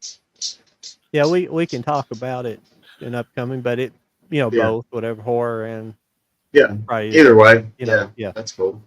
Okay. Yeah, just to make it just that one day, just for that special event, because it's because those are rare, like I said. So that's why I was horror asking. stuff and just do rom-coms. Yeah, we could. I was teasing you. Yeah, no, that's no problem. Yeah, that's a good idea, okay. Katie. Yeah. That's good.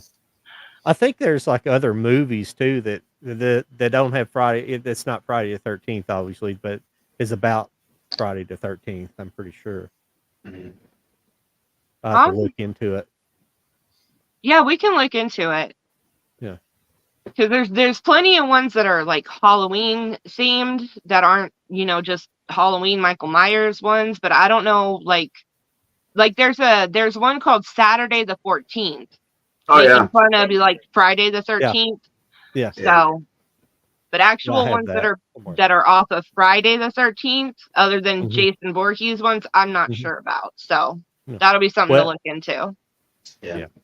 I've been wanting to rewatch those anyways. I got an older collection, like with 8 of them on there. It's not that big, nice Shout Factory box, but it's a little. I've been wanting to rewatch that and the Nightmare on Elm Street movies. Yeah, no, me too, actually, because it's been a while. Because, of course, it's like the first one of each of those I've seen multiple times, but the rest of them, not quite so much. So, yeah, it's been a while since I've seen them. Oh, yeah, Dennis the Menace. I actually watched that too back in the day. Yeah. Yeah. I ended up finding all 4 seasons. I'm a stickler for wanting the whole series of DVD or of TV shows. I don't know why. I'm weird about that because it doesn't feel complete if I don't have the whole series. Yeah, I'm like that too, man. It's just I guess the collector, and me. It's like I want to have the whole little group, watch them all. Yeah. I don't. My TV stuff's on this side, so it's blocked by my desk and my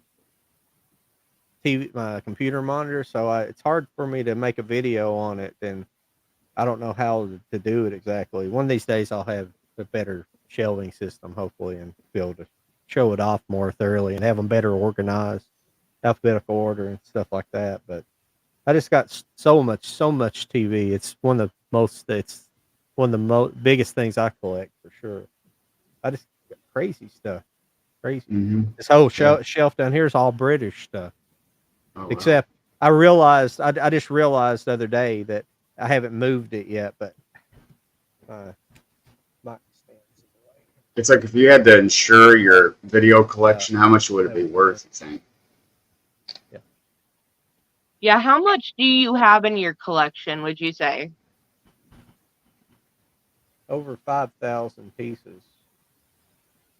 But I don't know. With TV and movies, it's over 5,000. Yeah. I quit scanning stuff a while ago, so Yeah. on my phone. So Yeah, I I got two. I'm over 5,000 probably. Yeah, I need to wait. I need to skim through my collection and lighten the load up a little bit because I got like doubles of stuff and better editions, and I should just. Believe it or not, I'm walking on it. Yeah, I think I'm probably around 8,000. Holy shit! Yeah. Wow. Wow. Because I was gonna say I got maybe 4,000. That includes like box sets and movies and stuff.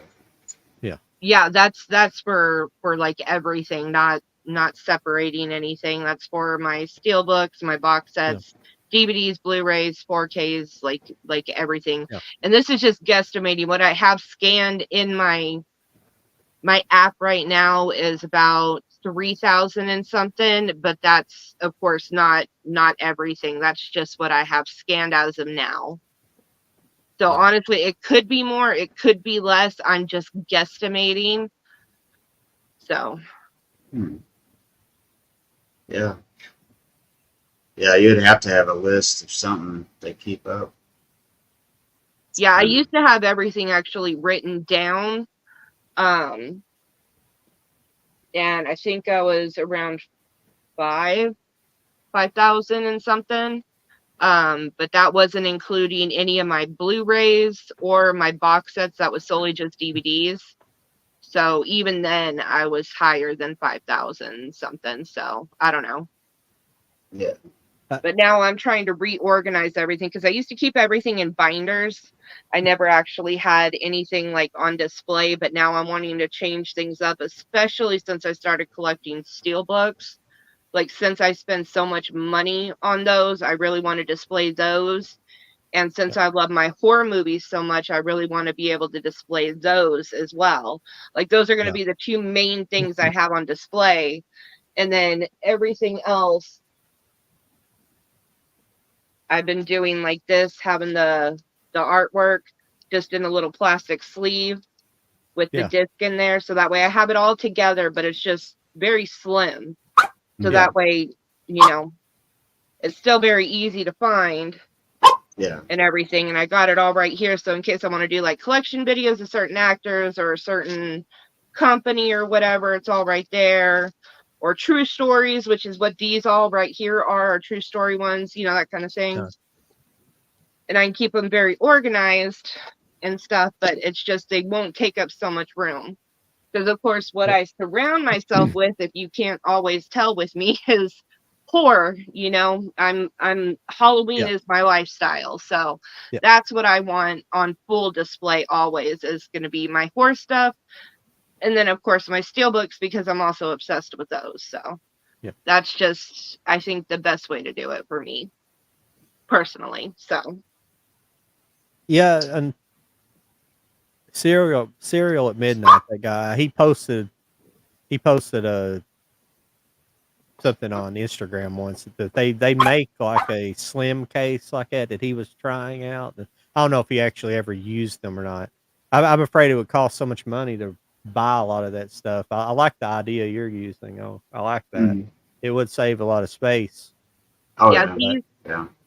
The plastic sleeves for 500 of them is about $20. That's nice. And then for, I used to have a bunch of those just like those, about like those. Yeah. Yeah. Are those the double-sided? Are those double-sided? Yeah. Yeah. I have a bunch in storage I used, but I don't know if I'll do that. But it's just It would save so much space. So Yeah, That's because the I problem. also Yeah. I don't really have the strength to break one out right now because they do end up heavy. I mean, they won't be so heavy once I actually get them put in my entertainment center on where my TV is and everything. Right now, they're just on my bed because everything is still, a lot of everything is still in boxes because I still need to continue doing this. Like I only have, most of the stuff I have scanned is in this form right here. But I still have so much of my collection is just sitting in boxes right now. So, because, I also use the sleeves for the movies that I'm keeping to protect them because I have cats and stuff. So I want to make sure that the artwork isn't just sitting by itself and the cats get into it, so I want to protect that too. But these, for 600 of these, I'm getting the black ones now. I've looked around a couple on Amazon, but I found 600 of these black ones for like $23. That's So cool. I mean, for 500 to get both of these is about $40 or $45 with free shipping on Amazon. Is that what those are? Those sleeves are they? Is that what those are made for? That particular media? They're what? The plastic, the sleeves. Is that what they're made for? Is that media? Yeah. These are made for the discs. Yeah, see, because I have them. I have them folded so you can see the spine. Yeah. And then like this, and these are the same ones that I have holding. Like the actual, like this is a movie. It's not open. It's not in a. Yeah. This is the one that was just holding it.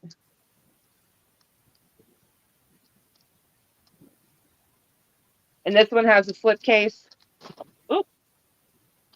Okay. And these ones too actually fit snapper cases too. The ones that I buy, I can send you the link to it if you want. Some of them don't. I've purchased ones in the past, but see, it fits it with the slip case. Yeah. And then you just fold it over, and there you go. Yeah. So they fit with or without the case. Nice. And you'll still have room. So I don't know who, it wasn't Serial at Midnight. I know who you're talking about. It wasn't him. It was somebody else who showed me this. And I was like, oh my God, this is perfect because this way I can keep the artwork. I can keep the slip if it has a slip and everything. Because that was like my biggest thing is when you have a collection like this and you want to show it off or not show it off, but share it with people. You need the artwork because nobody just wants to look at the disc, because when you're showing or sharing your collection, you're not showing the disc ever. You're always showing this. Yeah. This is, Yeah. So it's like, this is perfect. I had mine just in disc form at one time. I just had them all in the disc and I put all my boxes up. And then I went to the folders. I found these big, gigantic folders they were selling on Amazon that held like 500 each or something. Yep, and I had a bunch of them. Wasted a bunch of money on that.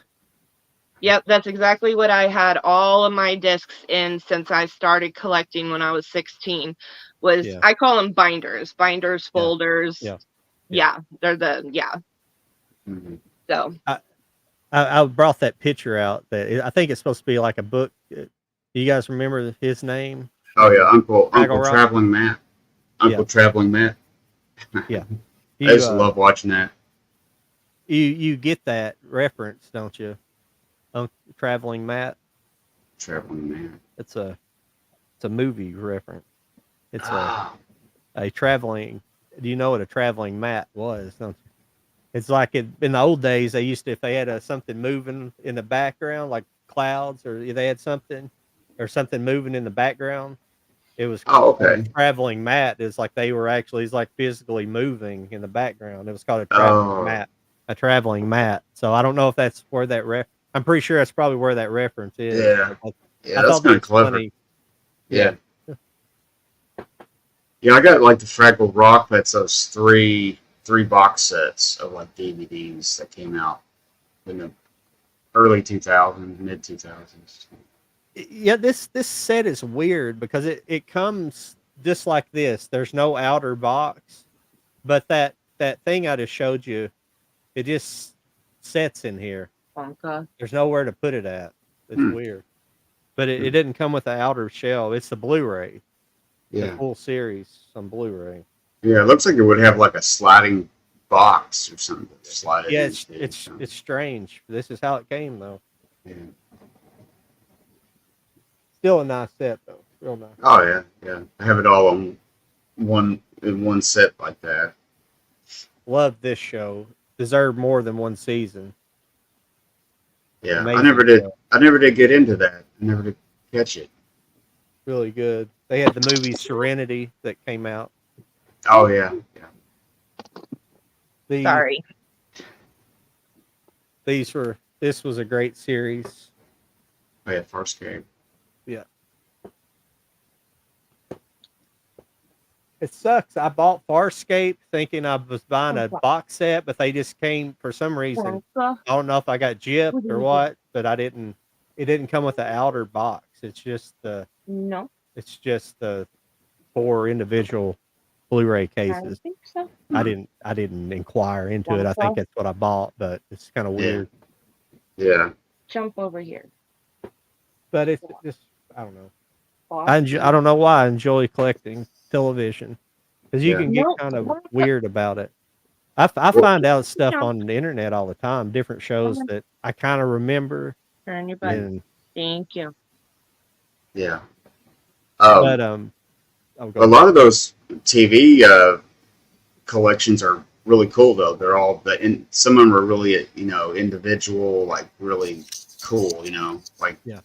they're different and they stand out, so they're really collectible. Yeah. I've been watching just the past few days. I found this channel where a guy he goes back and he compiles like from each. So far, all I've watched is a few years in the '90s, but he compiles TV shows that didn't make it. The shows that only aired like a few episodes or only came on for one season, but basically the shows that that were made that didn't make it. So it's pretty cool because I can briefly remember that stuff, some of the stuff coming on. Yeah. Yeah. I guess I didn't realize I watched so many cartoons and shows when I was little, Yeah. And still had time to go outside and was gone the bike all day playing or something, and I still had. Yeah.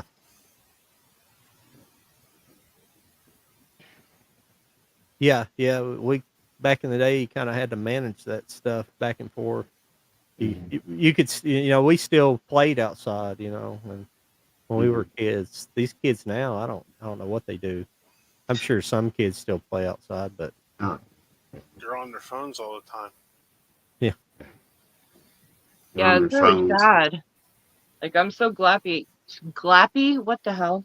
Happy I grew up when I did because, played outside, had friends, went to the park, rode bikes, and it's just like, what the hell do kids do nowadays? Like you never see them outside, rarely. It's just so sad to think about. Yeah, it's pretty weird. there's that episode of It's Always Sunny in Philadelphia where they're talking about kids for some reason, and they said, "What do these kids do? All these kids do today is bang each other and smoke meth." That show's crazy. Oh God.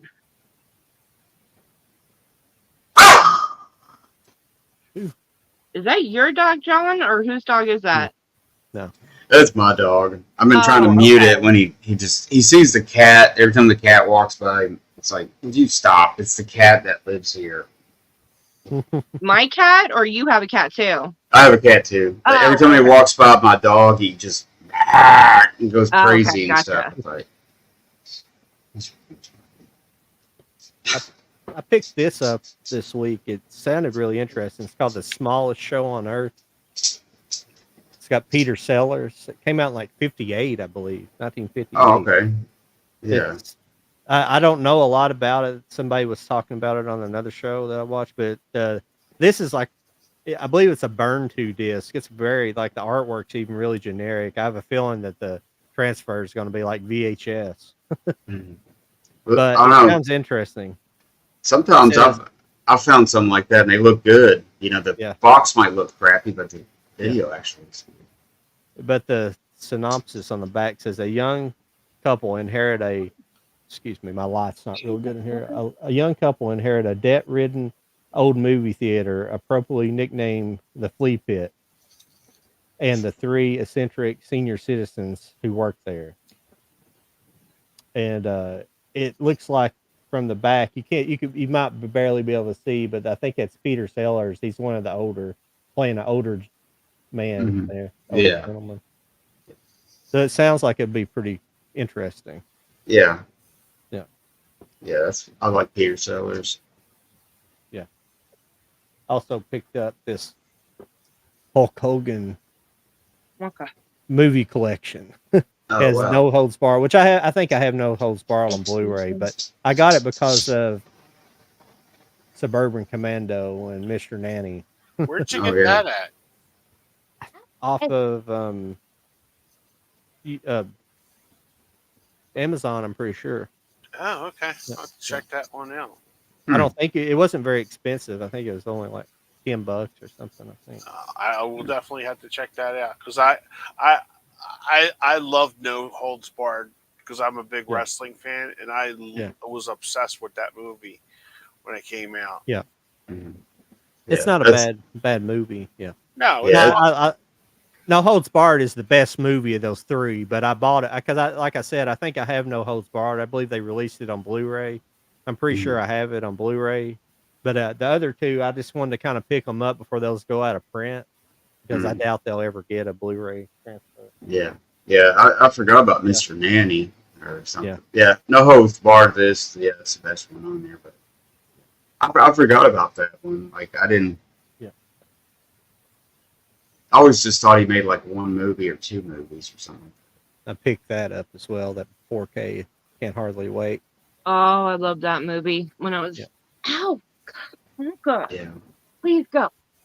Yeah, those crazy teen Yeah. movies. Those are very Yep. good for a moment. Jennifer I- Huge Tits. Yeah. Yeah, Well, she what's was- that? God, I have that other movie. Me and Kenny were talking about it a while back. What was that? I was talking about that other Jennifer Love Hewitt movie. It's Jennifer Love Hewitt and Sigourney Weaver. What's the name? Heartbreakers. Yeah, that's a good Oh. movie. Exactly. And she, I love that movie. yeah, and she Mhm. real good because she's playing like an adult role in that movie instead of like a teeny bopper kind of. Because she looks really good in that movie. And Yeah, that was a good movie. Yeah. I haven't But seen Can't she's Hardly good. Wait in years. I was excited because I was obsessed with the show Dharma and Greg, and I Yeah. love Jenna Elfman. So Yeah. she was in that for like 3 minutes. She basically did the director a favor, Yeah. come in. Yeah, she didn't stay around very long, did she? She wasn't. No, it's a shame. They gave her like after Dharma and Greg went off the air, they gave her like every bad sitcom, to star in, and it just didn't happen for her. I don't know why. Yeah. Yeah. Yeah. She had a handful of movies too, but that was about it. Yeah, I know because I think I went to see every movie that she was in. That's how obsessed I was. And she was in that Gryffindor's Tribe with Richard Dreyfuss, and she was in Keeping the Remember Faith with Ed Norton and Oh, Ben yeah. Stiller. Yeah, that's Yeah. a good one. Yeah, I like that one. Yeah, I think I remember those. I picked this up as well. That Mexico trilogy. Yeah, that's Yeah. Robert Rodriguez.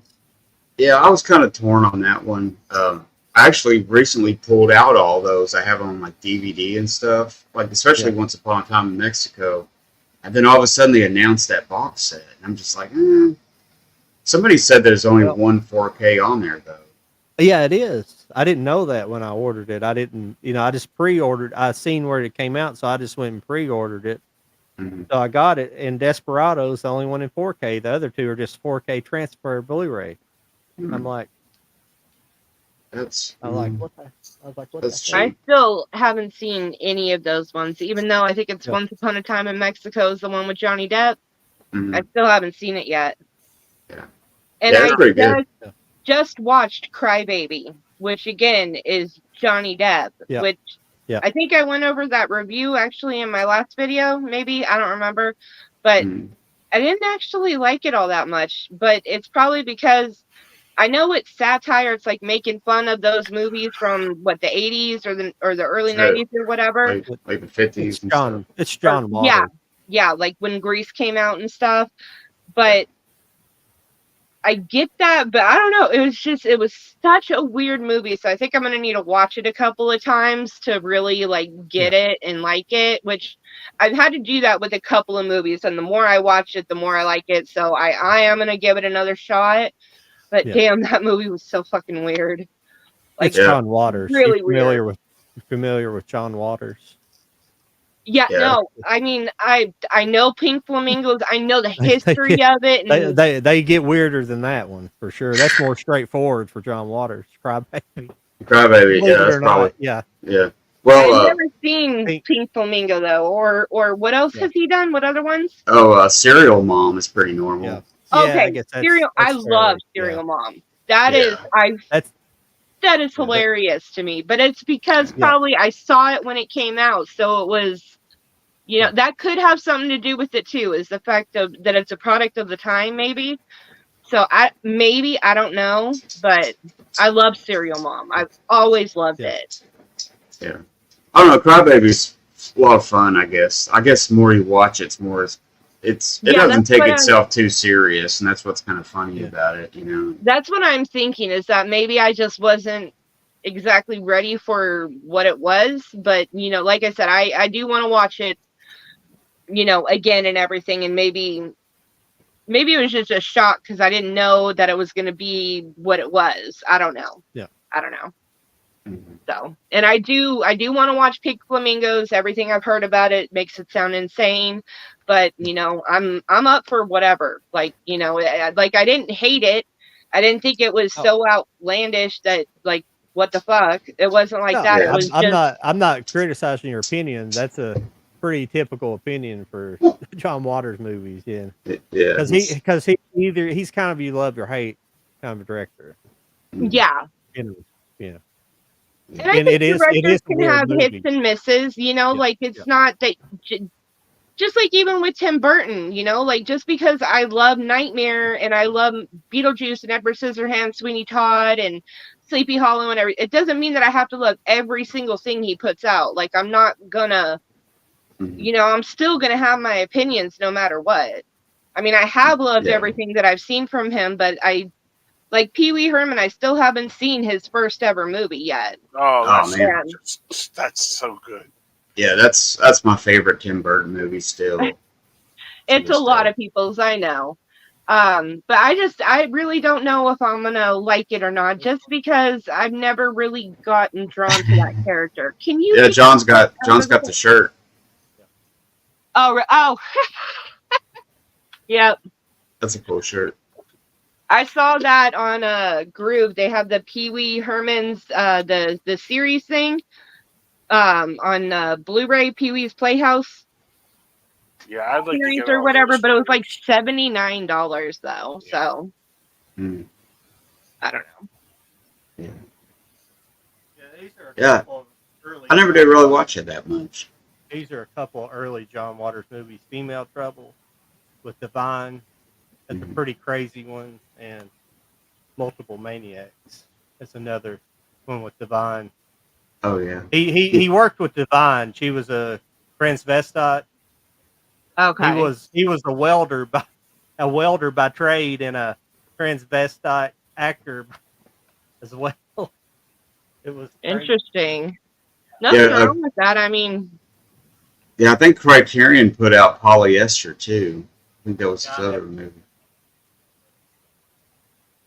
Which has got a pretty cool cover, but I never did get any of those. Yeah, I remember there were really big renters at the video store. Mhm. I never got it.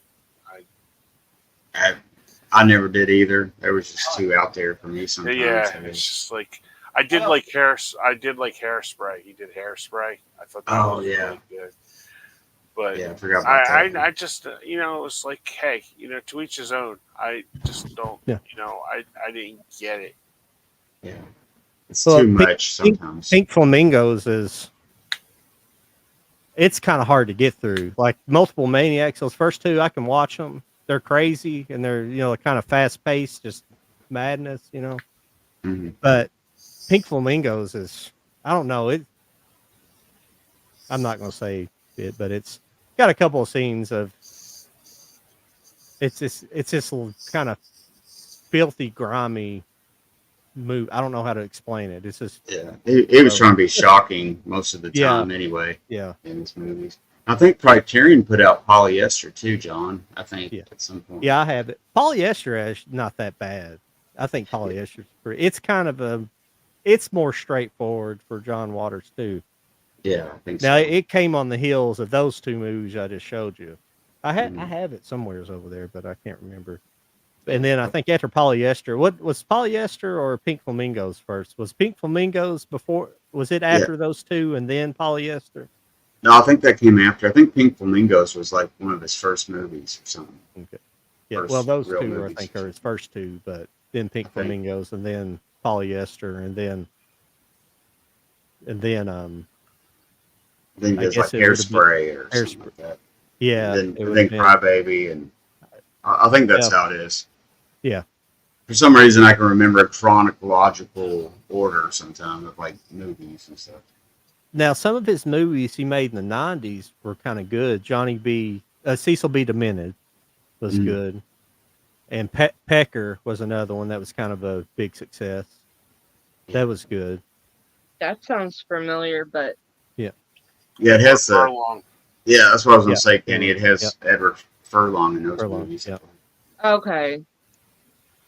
I was gonna say Macaulay Culkin at first. Yeah. But no, I guess Edward Furlong. Which I've always loved him. Hey, Jim. Hey, Jim. Hey, Jim. Hi. It's Jim. But yeah, he's you gotta take it with a grain of salt. I like weird stuff, but even some of that stuff can go too far, But I can understand it. It's just I appreciate, I guess, avant-garde movies. I enjoy that genre sometimes, but sometimes it just gets so weird that it's like it's just insane. Goes too far, and it's not enjoyable when it gets to a certain point. That's how I felt a little bit about Pink Flamingos. It goes, okay, it's some men wagging their buttholes around on screen. I was like, that's a little bit too far.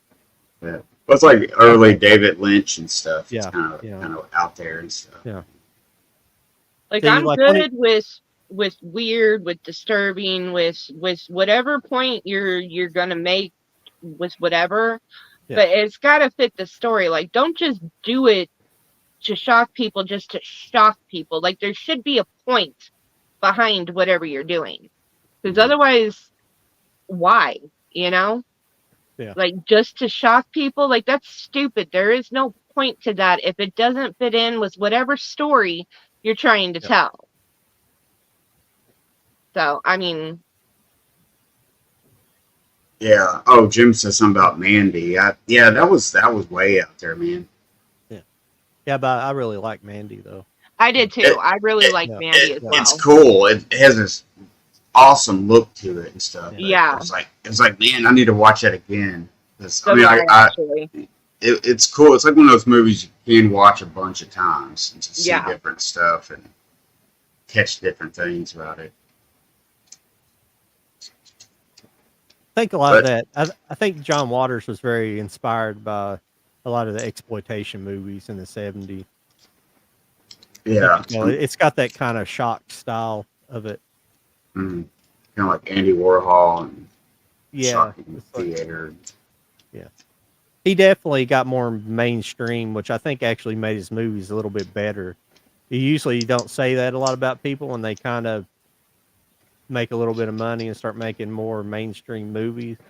But I think it kind of helped him. I think it kind of calmed and made him a more honest filmmaker when he got to that point of making, like I was saying, got up to making Serial Mom and Crybaby's a little bit out there, but it's definitely more tame than those early movies. Oh, But he always had it in him because Hairspray's not that out there.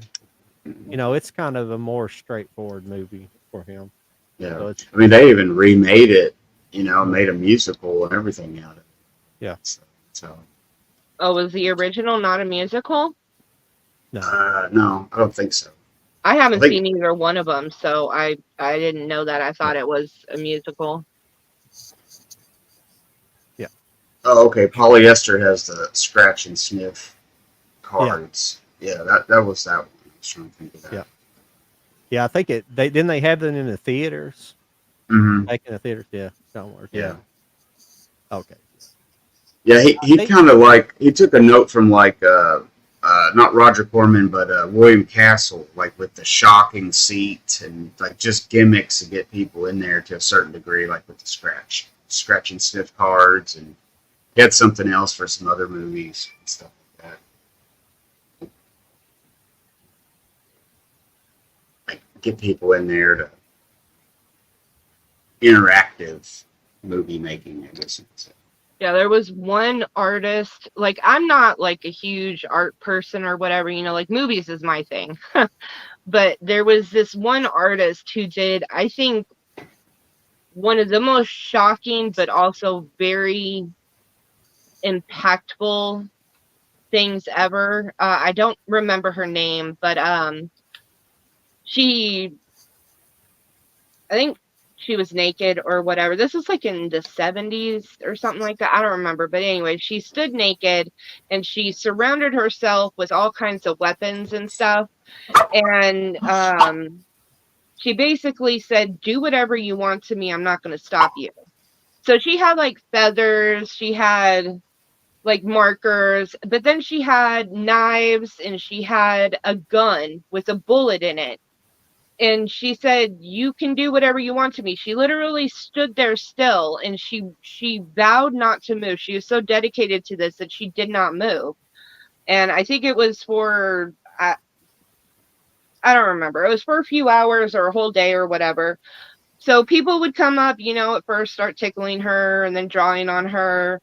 But then, of course, people started testing to see how real this was. And they would start getting more aggressive, touching her breasts, and then, you know, like grabbing a knife and slightly cutting her to see if she would move or not. And she never moved. And then it got to a point where someone, I think, really picked up the gun and pointed it at her to see if she would move or if she would flinch or if she would do anything. She didn't move. And like there was like a gang of people there, you know, like starting to root on like shooter. Mm-hmm. And I don't know, it got to the point where someone finally said stop. But if it wasn't, it was like a gang mentality that she was really willing to die for this experiment, for this art project or whatever. But finally I don't remember if it was one of the people who ran the studio or whatever, or if it was a woman finally saying no, stop, and then they finally listened and then it ended. But it's just that's the odorama.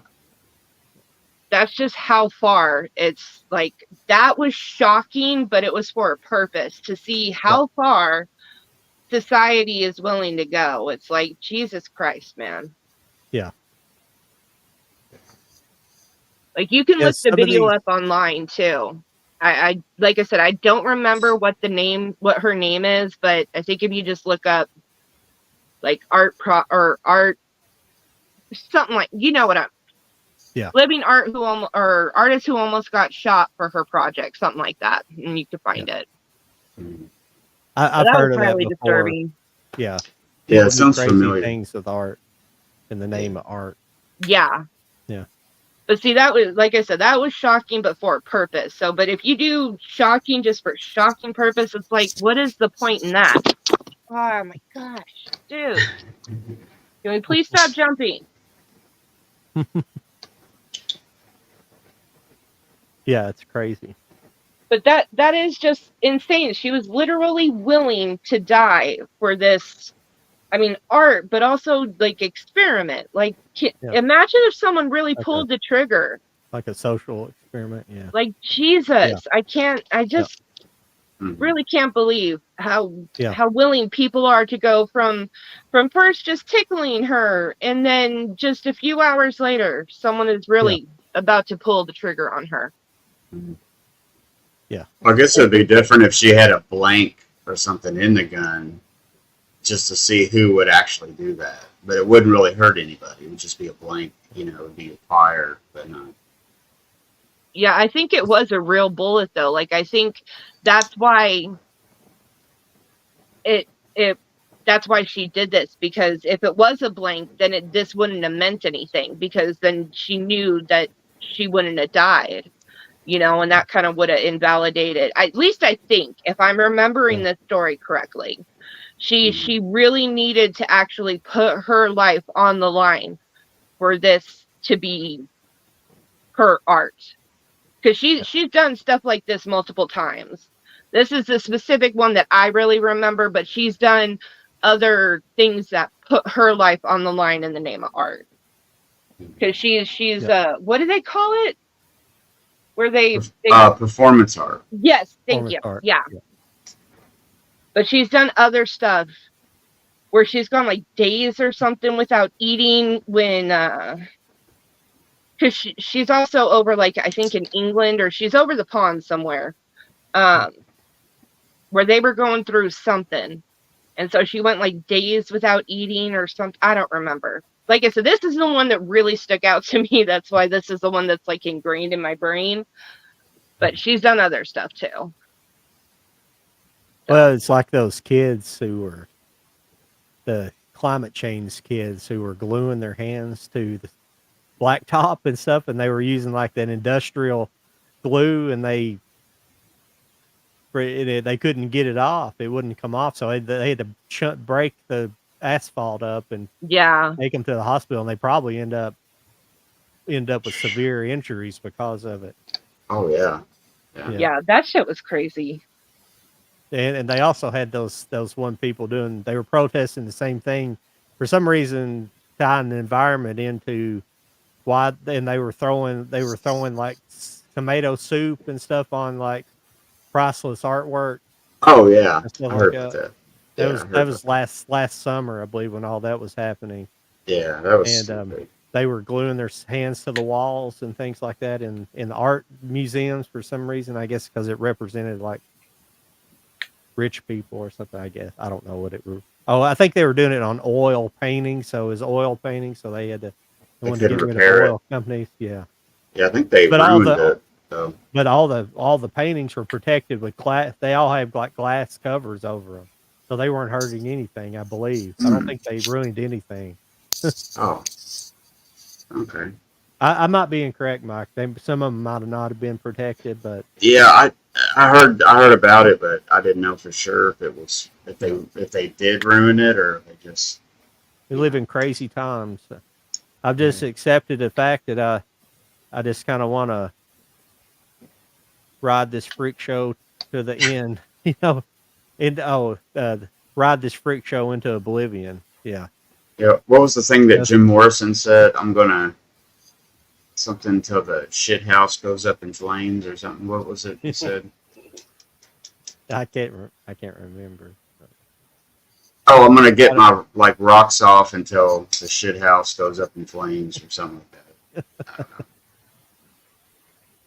All I know is that people are strange. Yeah. That's all I can remember right now. Like, people are strange until I'm a stranger, something like that. Yeah. It's Jim Morrison. He was something. He was different. Yeah. But yeah, that is so dangerous though, because like the videos that I've seen, especially of these protesters, you never know how a person is going to react. Like most of these protesters, they're peaceful, you know, they're blocking traffic, which is illegal, which is also crazy because it doesn't seem like they're actually being arrested for this a lot of the time, or at least it's taken a long fucking time for them to get arrested. But the people who they're blocking traffic of or whatever, you don't know how they're going to react. And it's like these people are trying to go to work, or they could be trying to go to the hospital, or they could just be having anger issues.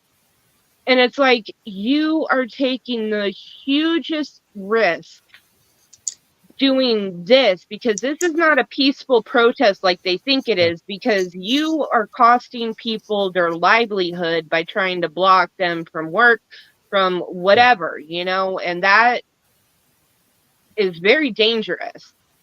So, you know, I just don't get that part of it. It's like, why would you risk that for something like this? Like, this is not peaceful because it's illegal. Mm-hmm.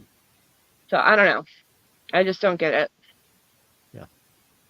Well, they were doing it on interstates. They were blocking interstates. Yeah. On, like, you know, high speed areas. Luckily, a bunch of people didn't get mowed down. Yeah, exactly.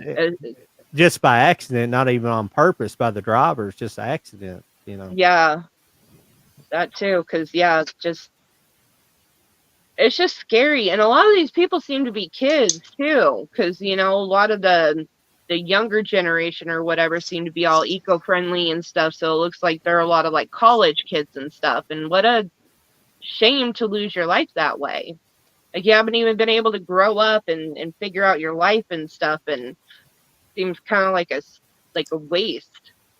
Like figure out a different way to protest that isn't so dangerous and everything, you know, like just don't throw your life away over something like that. Like figure out a different way to get your point across. Yeah. And though it may not change anything at the same time. No. Yeah, because a lot of it doesn't. Like, look at all the BLM riots and all that fucking disaster that happened. And has anything changed? You know, there were peaceful protests even then. And then it turned into these riots and all the buildings burning, all the disaster that happened with that. And still, has anything changed? Like how it was Black Lives Matter, but they burned down. They burned down more black businesses, destroyed, and I think it's funny how, like, unfortunately, it's unfortunate, but like whenever like they protest, they seem to burn their own communities down. Yeah, no, that's a whole nother thing. Yeah, because at first I like with a lot of things I thought a lot of wrong ways, because you know at first I was on that side, but then things got released and everything, the whole George Floyd thing and everything, and that was a mess. So, and same thing with the whole COVID and everything thing, and with the vaccine and everything. It's just like so much misinformation was spread, and people, you know, at first just followed, of course, because there was again just so much misinformation spread, and just so it's like, just you can't just blindly follow the news, you know. You gotta really research stuff. You gotta follow your gut and just think for yourself. So but they told you not to, though, remember? Mainstream media said you're not supposed to do your own research. And you're still, so many people still don't even say the word COVID. Like they say the panini, or I mean, it's like you can't even say COVID. Like that is what it's called, you can't even say what it's called. Well, on YouTube, especially if you're monetized exactly. on here, it's like, are you kidding me? They've lightened up a little bit about it, but I know we're getting off movie topic here, but that's fine.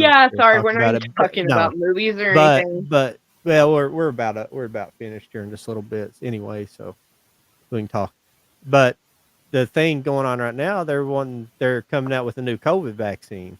Well, the COVID vaccine that they're releasing right now, it doesn't even fight the strain that's out. And even on the CDC, on the CDC website, the strain, it says right now the strain that's out's not even that, it's not even dangerous. It says that on the CDC. It says it doesn't even cause any major harm. So they're still wanting people to go out and get a vaccine. That's, yeah. I don't know. Yeah. Well, we'll see one day, like, because we don't know, like, how's that, everybody that got shots, you know, I mean, it's good and bad. You know, it's good and bad, you know, help right now, but what's the long term? Exactly. Yeah. Down the road, I've never gotten it. I've never gotten COVID either. I've never gotten the vaccine, and I've never been sick. So. I unfortunately did get the Johnson and Johnson, because that's when I was first I got on the kidney transplant list, and they kind of, I don't know if I necessarily had to get it, but they kind of hinted that if it was one of those deals, like you get it and get on the transplant list, or don't and not. So it's like damned if you do, damned if you don't kind of situation. So I just got the Johnson and Johnson. Literally a week after I got the Johnson and Johnson, they started saying, "Oh, people are having blood clots from it." Now, I don't know, because I've never got COVID after getting it, and I never had any side effects. And I've always, and I don't think it's true, but I either got a placebo, or because a bunch of people got placebos at the beginning. You could look up the batch numbers, and people were getting placebos, not even getting the real thing. Or the Johnson and Johnson may have actually, the first batches may have been actually effective, so they had to get rid of it. So they had to figure out a way to get rid of it, because the Johnson and Johnson was different. It wasn't like the 2 injection. What was it? But it was Johnson and Johnson used Mindura the real, or something. Yeah, it The was. other one? That was with an M. Minerva. Yeah. Yeah. Yeah, that's it. Because that's what I got. The first one I was fine. Second one, I remember coming in. My next door neighbor took me to get it, because he was getting his done too, the same day. And I came in, and my mom was laying in her bed, and she goes, "You all right?" And all of a sudden, everything started spinning, and I started getting like the sweats, like really bad. And I literally stayed in I slept on my chair, because I was afraid to get up. I couldn't get up. Like everything was starting to spin around. And I literally was in bed for like my chair for 2 days. The only time I got up was to go to the bathroom. Oh, wow. I was really sick from that. Mom goes, "I think you should go to the hospital." I said, "For what?" Just as and apparently it was, she had called her doctor, and the doctor said, "What did he have?" And it was like the Minerva one, because I like gave her the numbers and everything like that, and she goes, "Oh yeah, people are getting sick from that." I don't think we were gone like 15 minutes. I had just came in, and everything just started spinning around. I just remember that, and I sat in my chair and I just passed out. Now my mom and dad, they both, and my grandmother both, they were double boosted with the Moderna, and probably triple, or they've been triple boosted. They got all the boosters and everything, and they watch. I can't stand any mainstream media, but they watch Fox News all the time and hear them talk about the bad stuff, but they still went and done it. But they didn't have any problems. I think it targeted certain people. I don't know how it targeted certain people, but certain people with certain type of weaknesses, it targeted for sure. Yeah. Well, It's really weird. The boosters, I think, was where the worst part of it was in. Yeah. That's where whatever was in the boosters is when people started dropping dead and having, 18-year-olds that played football or played sports were dropping dead of heart attack, in peak physical condition, Yeah, I don't know. Professional football player, that one football player that had that issue. And then he came out and said, "Oh, no, it wasn't." But I don't know. It's weird. It's crazy. And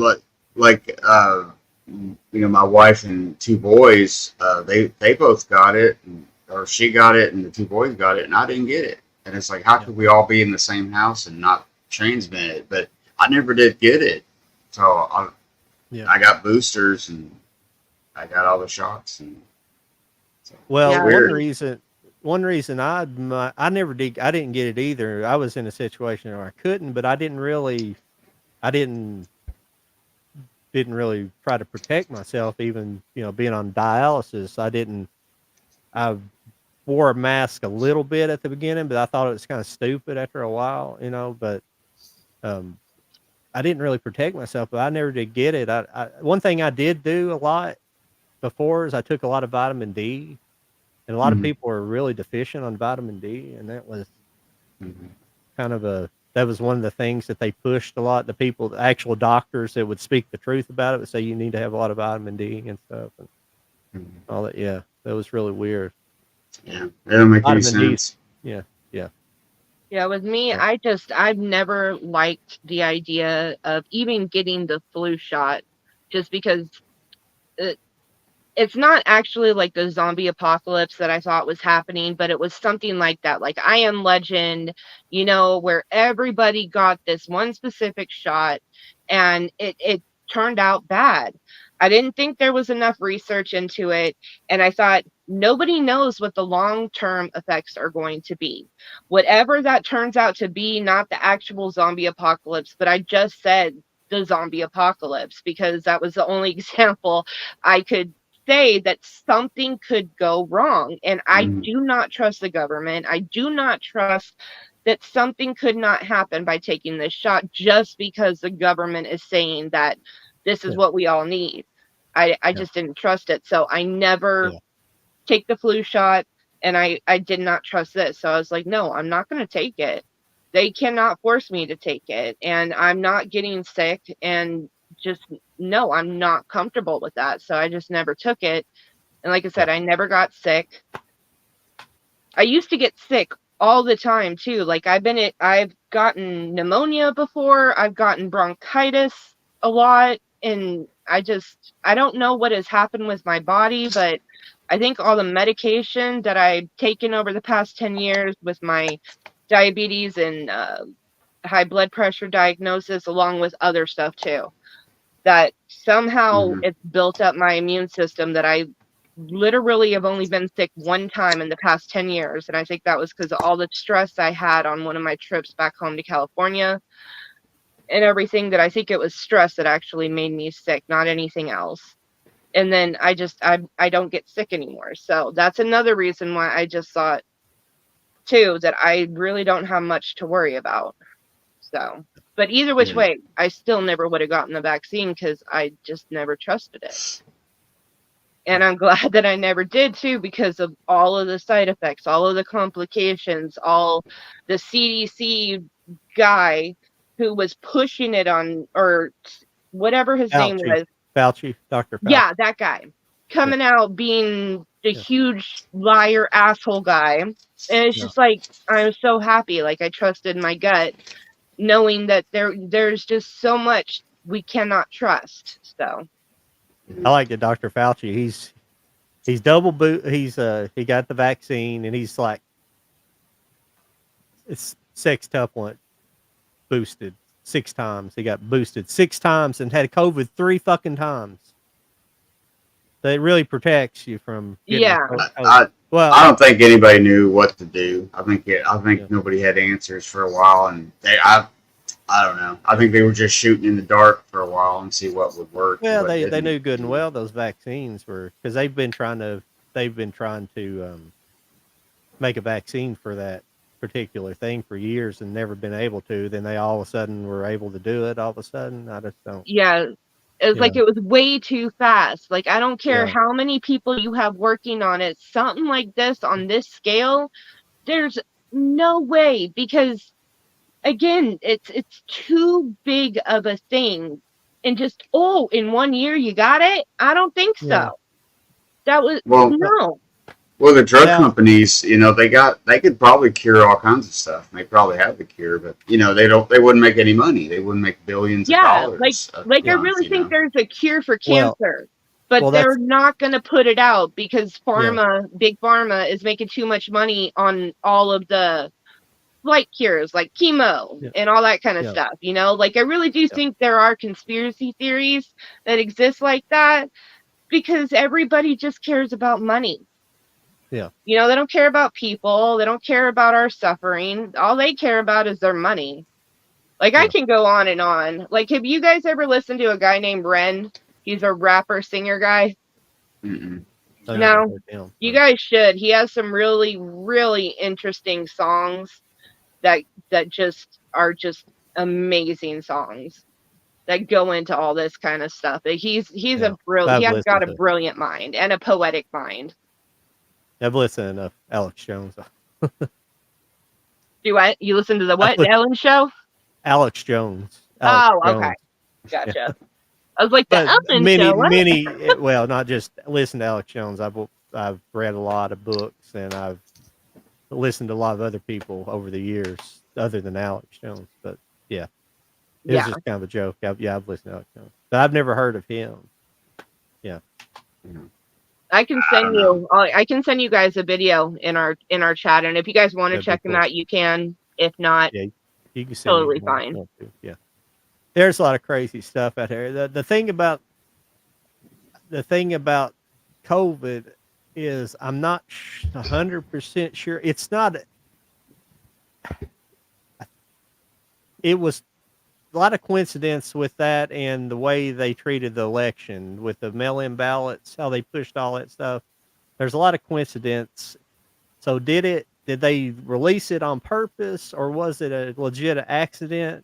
I don't think it was that particular strain is what I would consider a bioweapon because it's too weak. It didn't really affect people. It didn't affect people. The actual COVID didn't. The cure affected people greatly. That's lies where the tragedy in this story is in the cure. But with and that's the case with a lot of medications. They're like really bad a lot of times.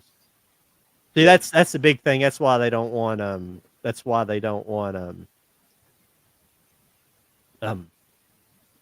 RFK Jr. That's why they shut him completely out of the Democratic Party side.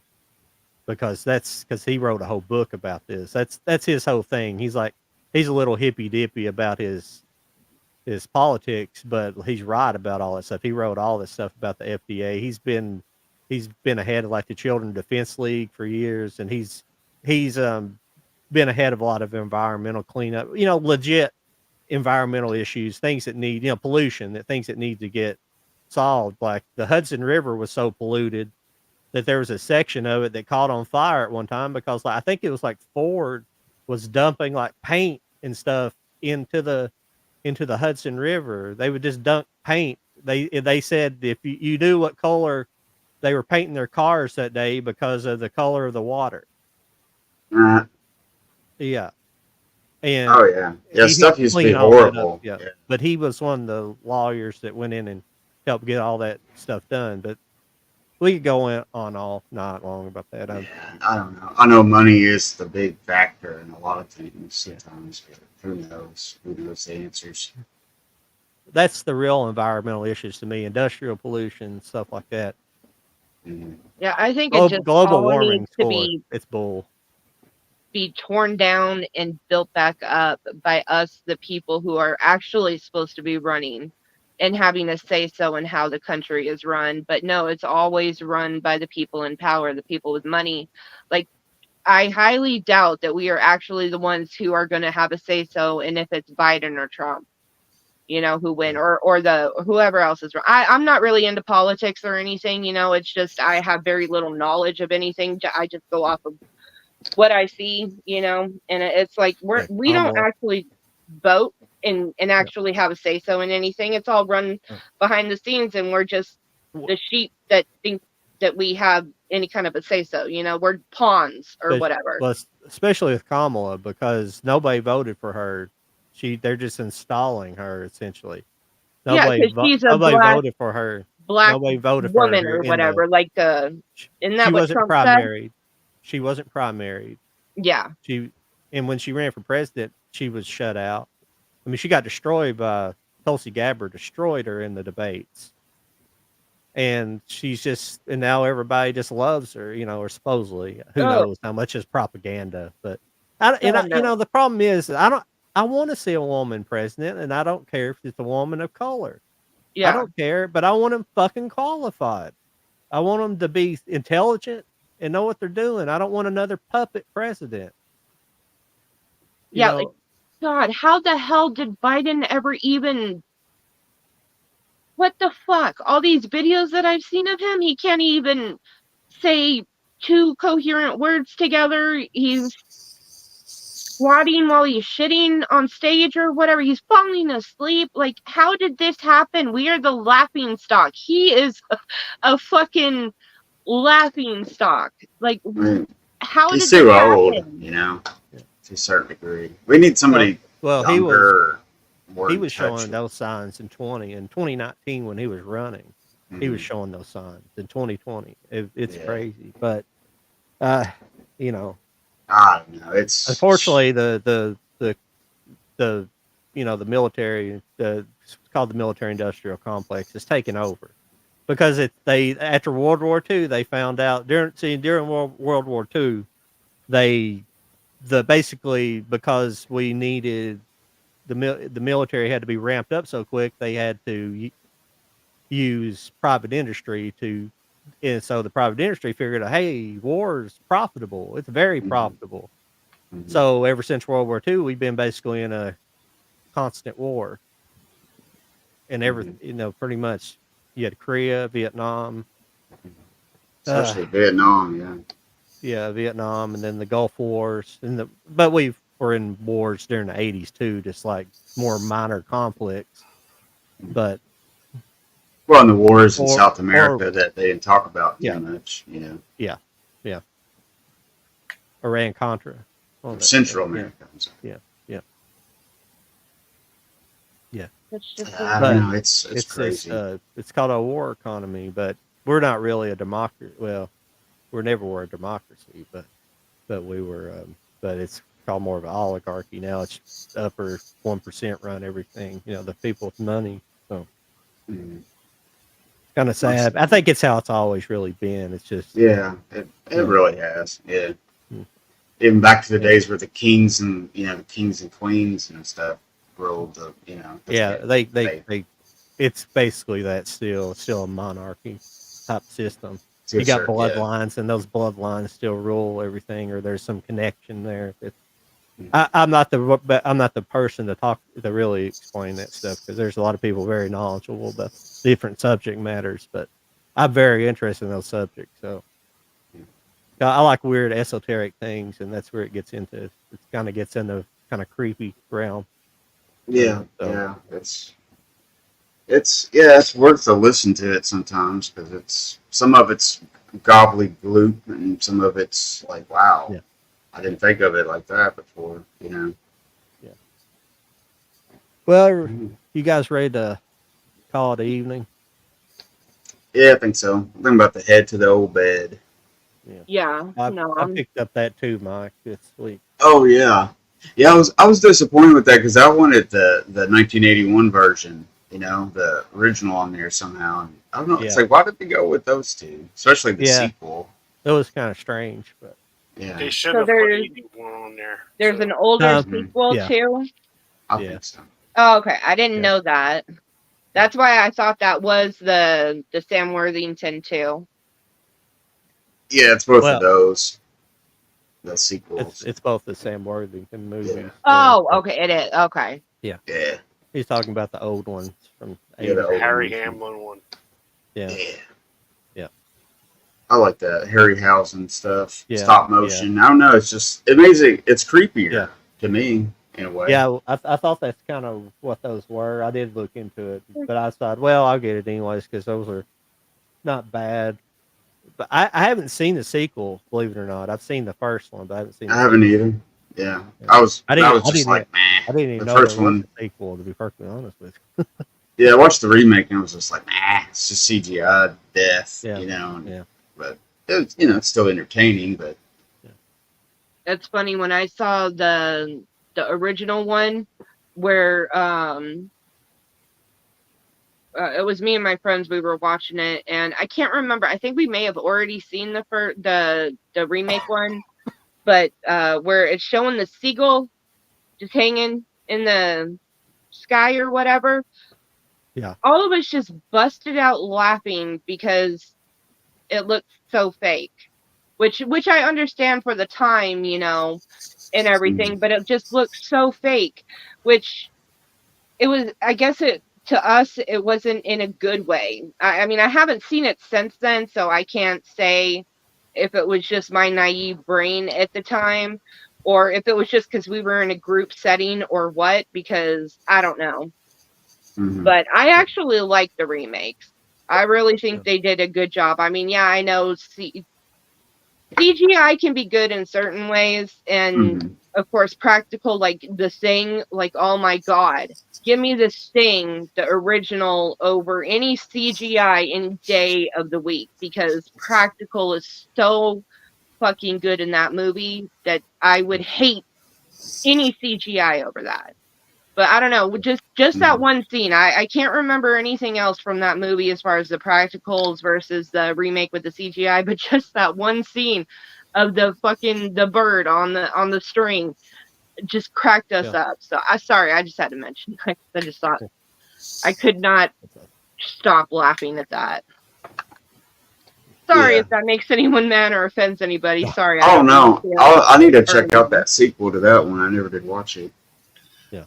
Mike, you know what? You got to give it a shot. I watched this. I watched Stuart George's channel a lot. Give the Count of Monte Cristo with Richard Chamberlain a watch.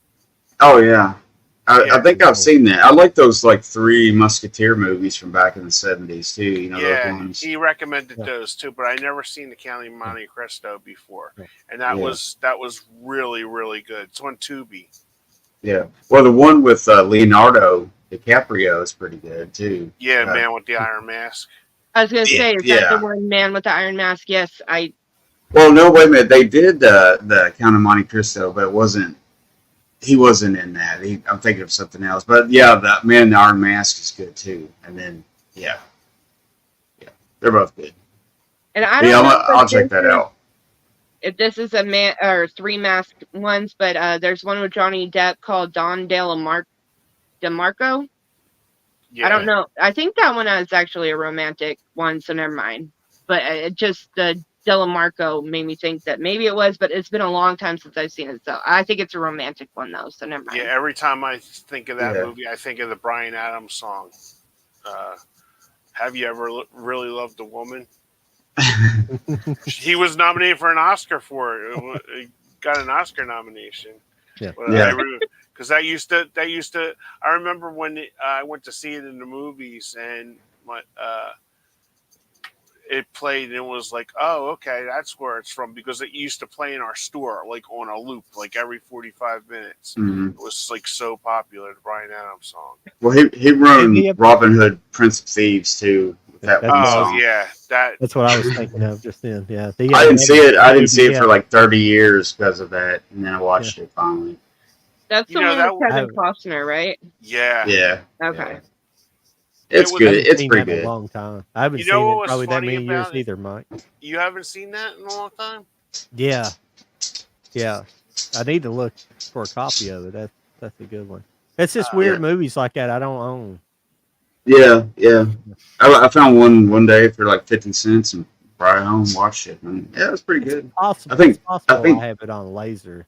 Of my picture. Yeah, it's on that. And then Arrow put out a big box set of it and stuff. But I don't want to go after that. You know? Yeah, I think I have that one in a snapper case, but I haven't watched it yet though. It's good. Yeah, it's entertaining. It was a good movie when I remember seeing it back in the day, but it's probably since I've been a kid. That's been that long. Yeah, it came out in 91 or something like that. Yeah. All right, well, guys. Everybody, I think I'm gonna head on. Appreciate everybody stopping by. I don't think there's anybody in here now, but we've had quite a few people in and out tonight, so appreciate everybody checking out the show this evening. Yeah, it's good talking about TV shows. Yeah, Yeah, thank you guys for talking TV shows with me. Yeah, I've been thank wanting to you. talk to them a little bit. Yeah, Mhm. but All right. Well, Yep. I'll see you guys. See you, Kenny and See Katie ya. and John. And See ya. Take care, Everybody. everybody. All right, Later, good guys. night, guys. Good night. See See ya. you guys.